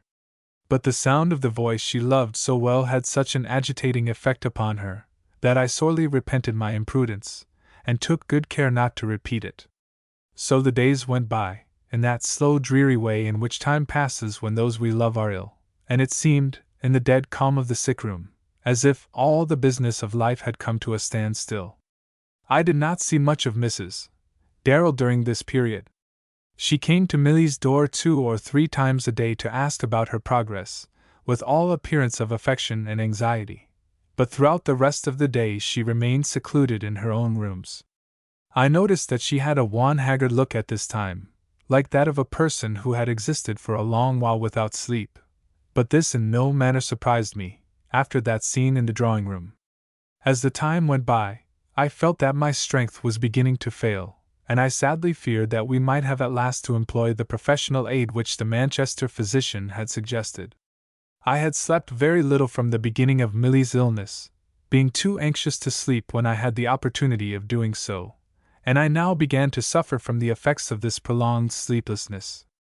But I struggled resolutely against fatigue, determined to see my dear girl through the fever if possible, and I succeeded wonderfully, by the aid of unlimited cups of strong tea, and always ably seconded by Susan Dodd, Milly's devoted maid. Between us we two performed all the duties of the sick-room. The medicines, wine, soups, jellies, and all things required for the invalid were kept in the dressing-room, which communicated with the bedroom by one door, and had another door opening on to the corridor. The sick-room, which was very large and airy, was by this means kept free from all litter, and Susan and I took pleasure in making it look bright and fresh. I used to fetch a bouquet from the garden every morning for the little table by the bed. At the very commencement of Milly's illness I had Miss Peter, Mrs. Thatcher's grandson. I asked one of the men what had become of him, and was told that he had taken the fever and was lying ill at his grandmother's cottage. I mentioned this to Mrs. Darrell, and asked her permission to send him some wine and other little comforts, to which she assented. The Manchester physician came a second time after a week's interval, and on this occasion he was not so positive in his opinion as to the case.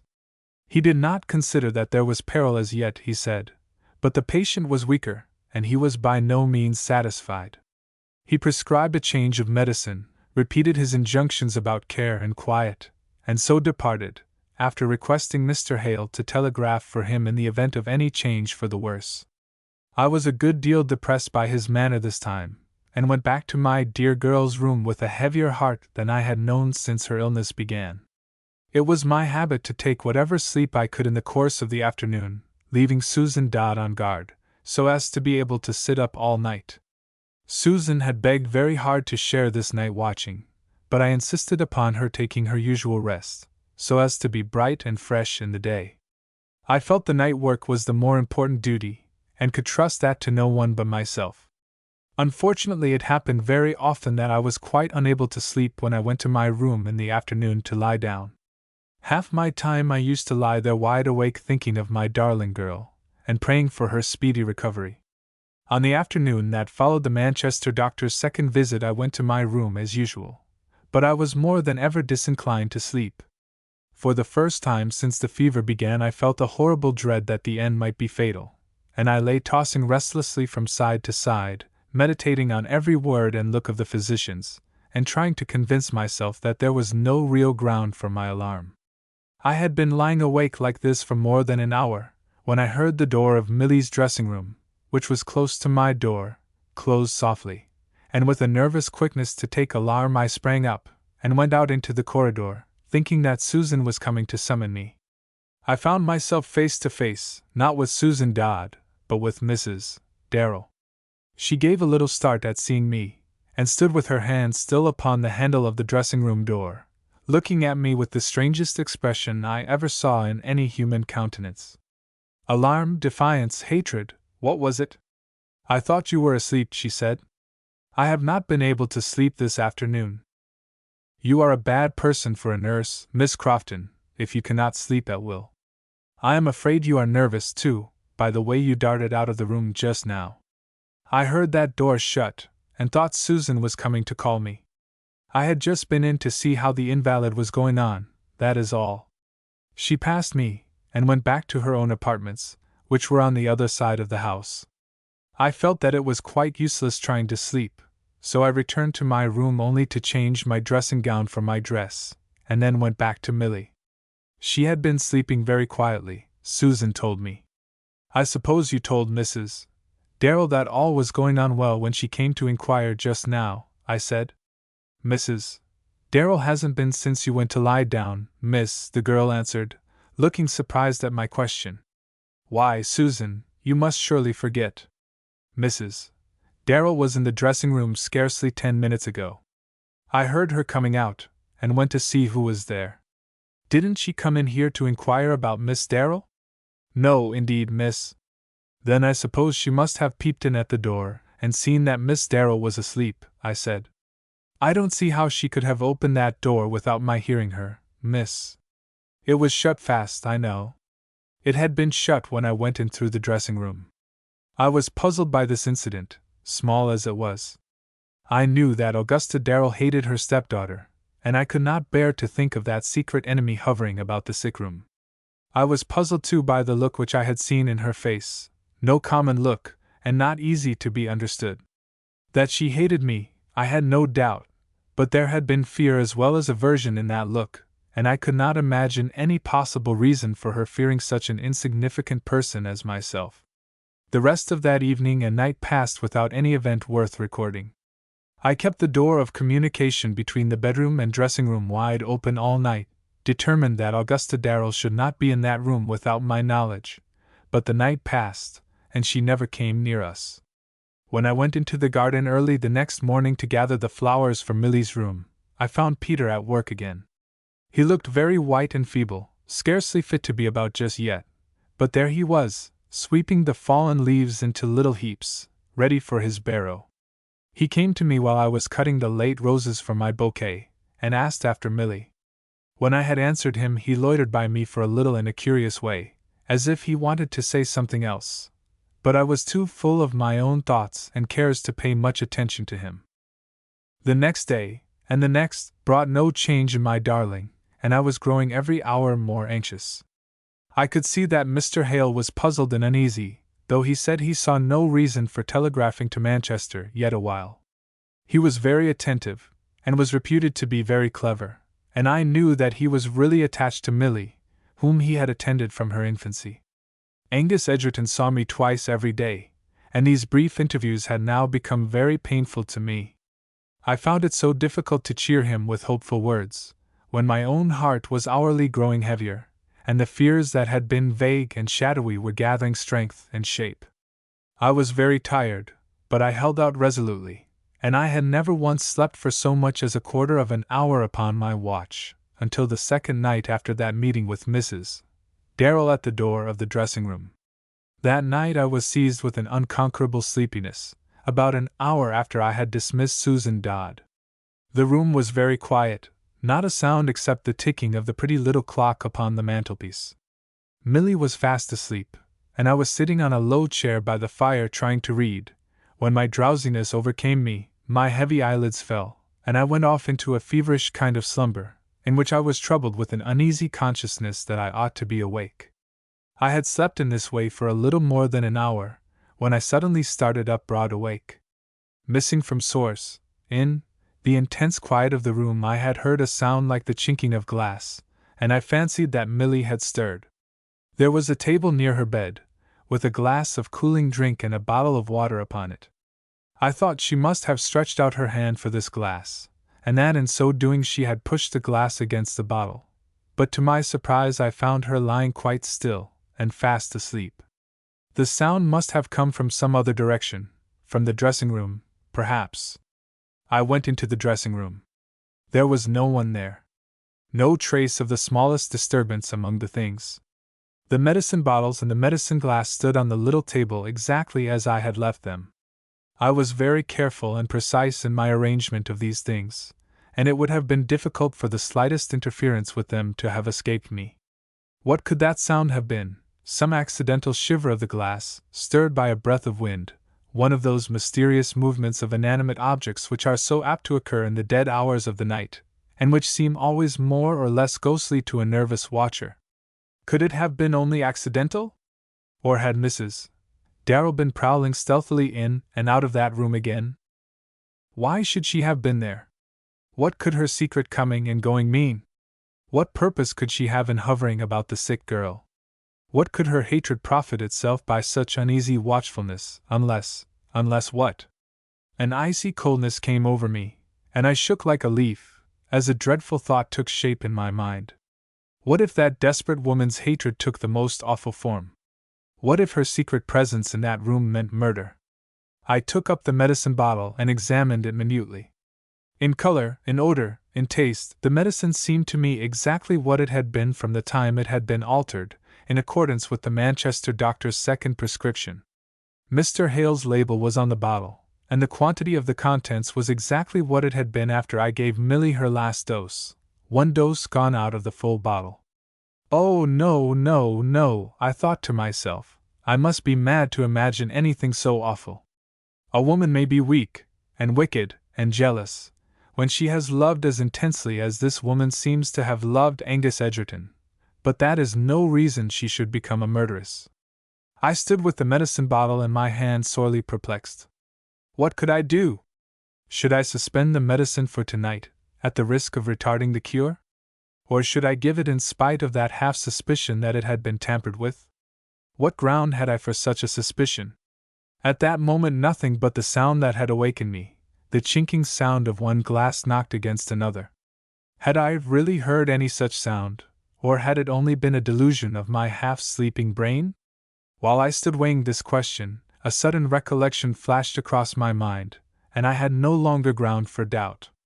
The cork of the medicine bottle, when I gave Milly her last dose, had been too large for the bottle, so much so that I had found it difficult to put it in again after giving the medicine. The cork of the bottle which I now held in my hand went in loosely enough. It was a smaller and an older-looking cork. This decided me. I placed the bottle under lock and key in Milly's wardrobe, and I gave her no more medicine that night. There was no fear of my sleeping at my post after this. My thoughts for the rest of that night were full of horror and bewilderment. My course seemed clear enough in one respect. The proper person to confide in would be Mr. Hale. He would be able to discover whether the medicine had been tampered with, and it would be his business to protect his patient. Chapter 12. Defeated. I went down to the garden for the flowers as usual next morning, as I did not wish to make any palpable change in my arrangements. But before leaving the room I impressed upon Susan Dodd the necessity of remaining with her mistress during every moment of my absence, though I knew I had little need to counsel carefulness. Nothing was more unlikely than that Susan would neglect her duty for a moment. Peter came again, as he had come to me on the previous morning. Again he lingered about me, as if he had something more to say, and could not take courage to say it. This time the strangeness of his manner aroused my curiosity, and I asked him if he had anything particular to say to me. "You must be quick, Peter, whatever it is," I said, "for I am in a great hurry to get back to Miss Darrell." "There is something I want to say, miss," he answered, twisting his ragged straw hat round and round in his bony hands, in a nervous way, "something I should like to say, but I'm naught but a poor fondy, and don't know how to begin. Only you've been very good to Peter, you see, miss, sending wine and such things when I was ill, and I ain't afeard o' you, as I am o' some folks." "The wine was not mine, Peter." "Be quick, please, tell me what you want to say." "I can't come to it very easy, miss. It's something awful like to tell on." "Something awful?" The boy had looked round him with a cautious glance, and was now standing close to me, with his light blue eyes fixed upon my face in a very earnest way. "Speak out, Peter," I said, "you needn't be afraid of me. It happened when I was ill, you see, miss, and I've sometimes thought as it might be no more than a dream. I had a many dreams while I were lying on that little bed in grandmother's room, wicked dreams, and this might be one of them, and yet it's real like, and there isn't the muddle in it that there is in the other dreams." "What is it, Peter?" "Oh, pray be quick." "I may coming to it, miss. Is it wicked for folks to kill theirselves?" "Is it wicked?" "Of course it is, desperately wicked, a sin that can never be repented of." "Then I know one that's going to do it." "Who?" "Mrs. Darrell." He gave a solemn nod, and stood staring at me with wide-open, awe-stricken eyes. "How do you know that?" "It was one dark night, when it was raining hard. I could hear a drip, drip, drip upon the roof just over where I was lying. It was when I was very bad, and lay still all day and couldn't speak. But I knew what grandmother said to me, and I knew everything that was going on, though I didn't seem to. That was the curious part of it. I had been asleep for a bit, and I woke up all of a sudden, and heard someone talking to grandmother in the next room. The door wasn't wide open, only ajar. I shouldn't have known who it was, for I'm not quick at telling voices like other folks. But I heard grandmother call her Mrs.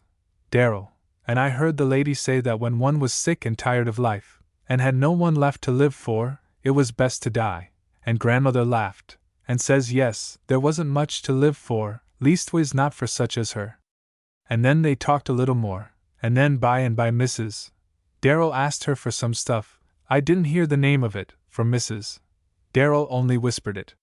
Grandmother says no, and stuck to it for a good time, but Mrs. Darrell offered her money, and then more and more money. She says it couldn't matter whether she got the stuff from her or from anyone else. She could get it easily enough, she says, in any large town. And she didn't know as she should use it, she says. It was more likely than not she never would, but she wanted to have it by her, so as to feel she was able to put an end to her life, if ever it grew burdensome to her.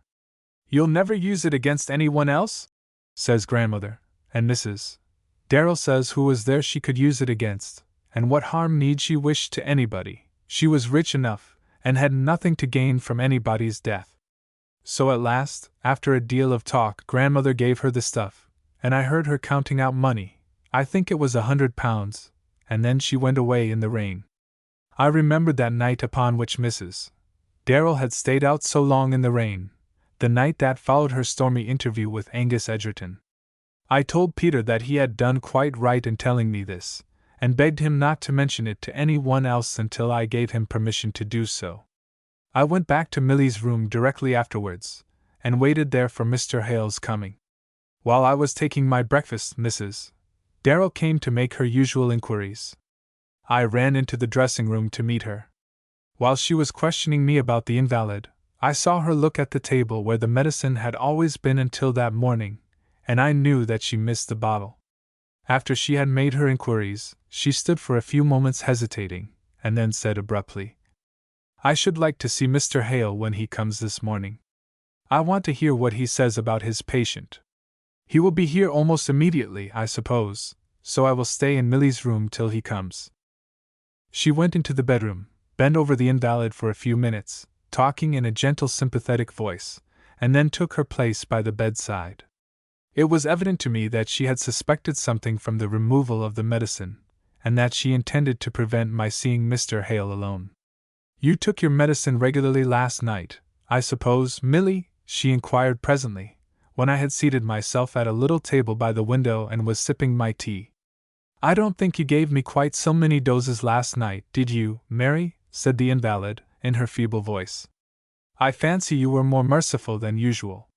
It was very wrong of Miss Crofton to neglect your medicine. Mr. Hale will be extremely angry when he hears of it." "I do not think Milly will be much worse for the omission," I answered quietly. After this we sat silently waiting for the doctor's appearance. He came in about a quarter of an hour, and pronounced himself better pleased with his patient than he had been the night before. There had been a modification of the more troublesome symptoms of the fever towards morning. I told him of my omission to give the medicine. "That was very wrong," he said. "Yet you see she had a better night, Mr. Hale. I suppose that medicine was intended to modify those attacks of sickness from which she has suffered so much? To prevent them altogether, if possible. That is very strange. It really appears to me that the medicine always increases the tendency to sickness." Mr. Hale shook his head impatiently. "You don't know what you are talking about, Miss Crofton," he said. "May I say a few words to you alone, if you please?" Mrs. Darrell rose, with a hurried, anxious look. "What can you have to say to Mr. Hale alone, Miss Crofton?" she asked. "It is about herself, perhaps," said the doctor kindly. "I have told her all along that she would be knocked up by this nursing, and now I dare say she begins to find I am right." "Yes," I said, "it is about myself I want to speak." Mrs. Darrell went to one of the windows, and stood with her face turned away from us, looking out. I followed Mr. Hale into the dressing room. I unlocked the wardrobe, took out the medicine bottle, and told the doctor my suspicions of the previous night. He listened to me with grave attention, but with an utterly incredulous look. "A nervous fancy of yours, no doubt, Miss Crofton," he said. "However, I'll take the medicine back to my surgery and analyze it. I have something more to tell you, Mr. Hale." "Indeed?" I repeated, word for word, what Peter had told me about Mrs. Darrell's visit to his grandmother. "It is a very extraordinary business," he said, "but I cannot imagine that Mrs. Darrell would be capable of such a hideous crime. What motive could she have for such an act? I do not feel justified in speaking quite plainly upon that subject, Mr. Hale, but I have reason to know that Mrs. Darrell has a very bitter feeling about her stepdaughter. I cannot think the thing you suspect possible. However, the medicine shall be analyzed, and we will take all precautions for the future. I will send you another bottle immediately, in a sealed packet. You will take notice that the seal is unbroken before you use the medicine." He showed me his crest on a seal at the end of his pencil case, and then departed. The medicine came a quarter of an hour later in a sealed packet. This time I brought the bottle into the sick room, and placed it on the mantelpiece, where it was impossible for anyone to touch it. When Mr. Hale came for his second visit, there was a grave and anxious look in his face. He was very well satisfied with the appearance of the patient, however, and pronounced that there was a change for the better, slight, of course, but quite as much as could be expected in so short a time. He beckoned me out of the room, and I went downstairs with him, leaving Susan Dodd with Milly. "I am going to speak to Mrs. Darrell, and you had better come with me," he said. She was in the library. Mr. Hale went in, and I followed him. She was sitting at the table, with writing materials scattered before her, but she was not writing. She had a strange preoccupied air, but at the sight of Mr. Hale she rose suddenly, and looked at him with a deadly white face. "Is she worse?" she asked. "No, Mrs. Darrell, she is better," he answered sternly. "I find that we have been the dupes of some secret enemy of this dear child's. There has been an attempt at murder going on under our very eyes. Poison has been mixed with the medicine sent by me, a slow poison. Happily for us, the poisoner has been a little too cautious for the success of the crime. The doses administered have been small enough to leave the chance of recovery. An accident awakened Miss Crofton's suspicions last night, and she very wisely discontinued the medicine. I have analyzed it since she gave it me, and find that a certain portion of irritant poison has been mixed with it." For some moments after he had finished speaking, Mrs. Darrell remained silent, looking at him fixedly with that awful death-like face. "Who can have done such a thing?" she asked at last, in a half-mechanical way. "You must be a better judge of that question than I," answered Mr. Hale. "Is there any one in this house inimical to your stepdaughter?" "No one, that I know of. We have two duties before us, Mrs. Darrell. The first, to protect our patient from the possibility of any farther attempt of this kind. The second, to trace the hand that has done this work. I shall telegraph to Leeds immediately for a professional nurse, to relieve Miss Crofton in the care of the sick room, and I shall communicate at once with the police, in order that this house may be placed under surveillance." Mrs. Darrell said not a word, either in objection or assent to this. She seated herself by the table again, and began trifling idly with the writing materials before her. "You will do what is best, of course, Mr. Hale," she said, after a long pause. "You are quite at liberty to act in this matter according to your own discretion." "Thanks. It is a matter in which my responsibility entitles me to a certain amount of power. I shall telegraph to Dr. Lomond, asking him to come down tomorrow.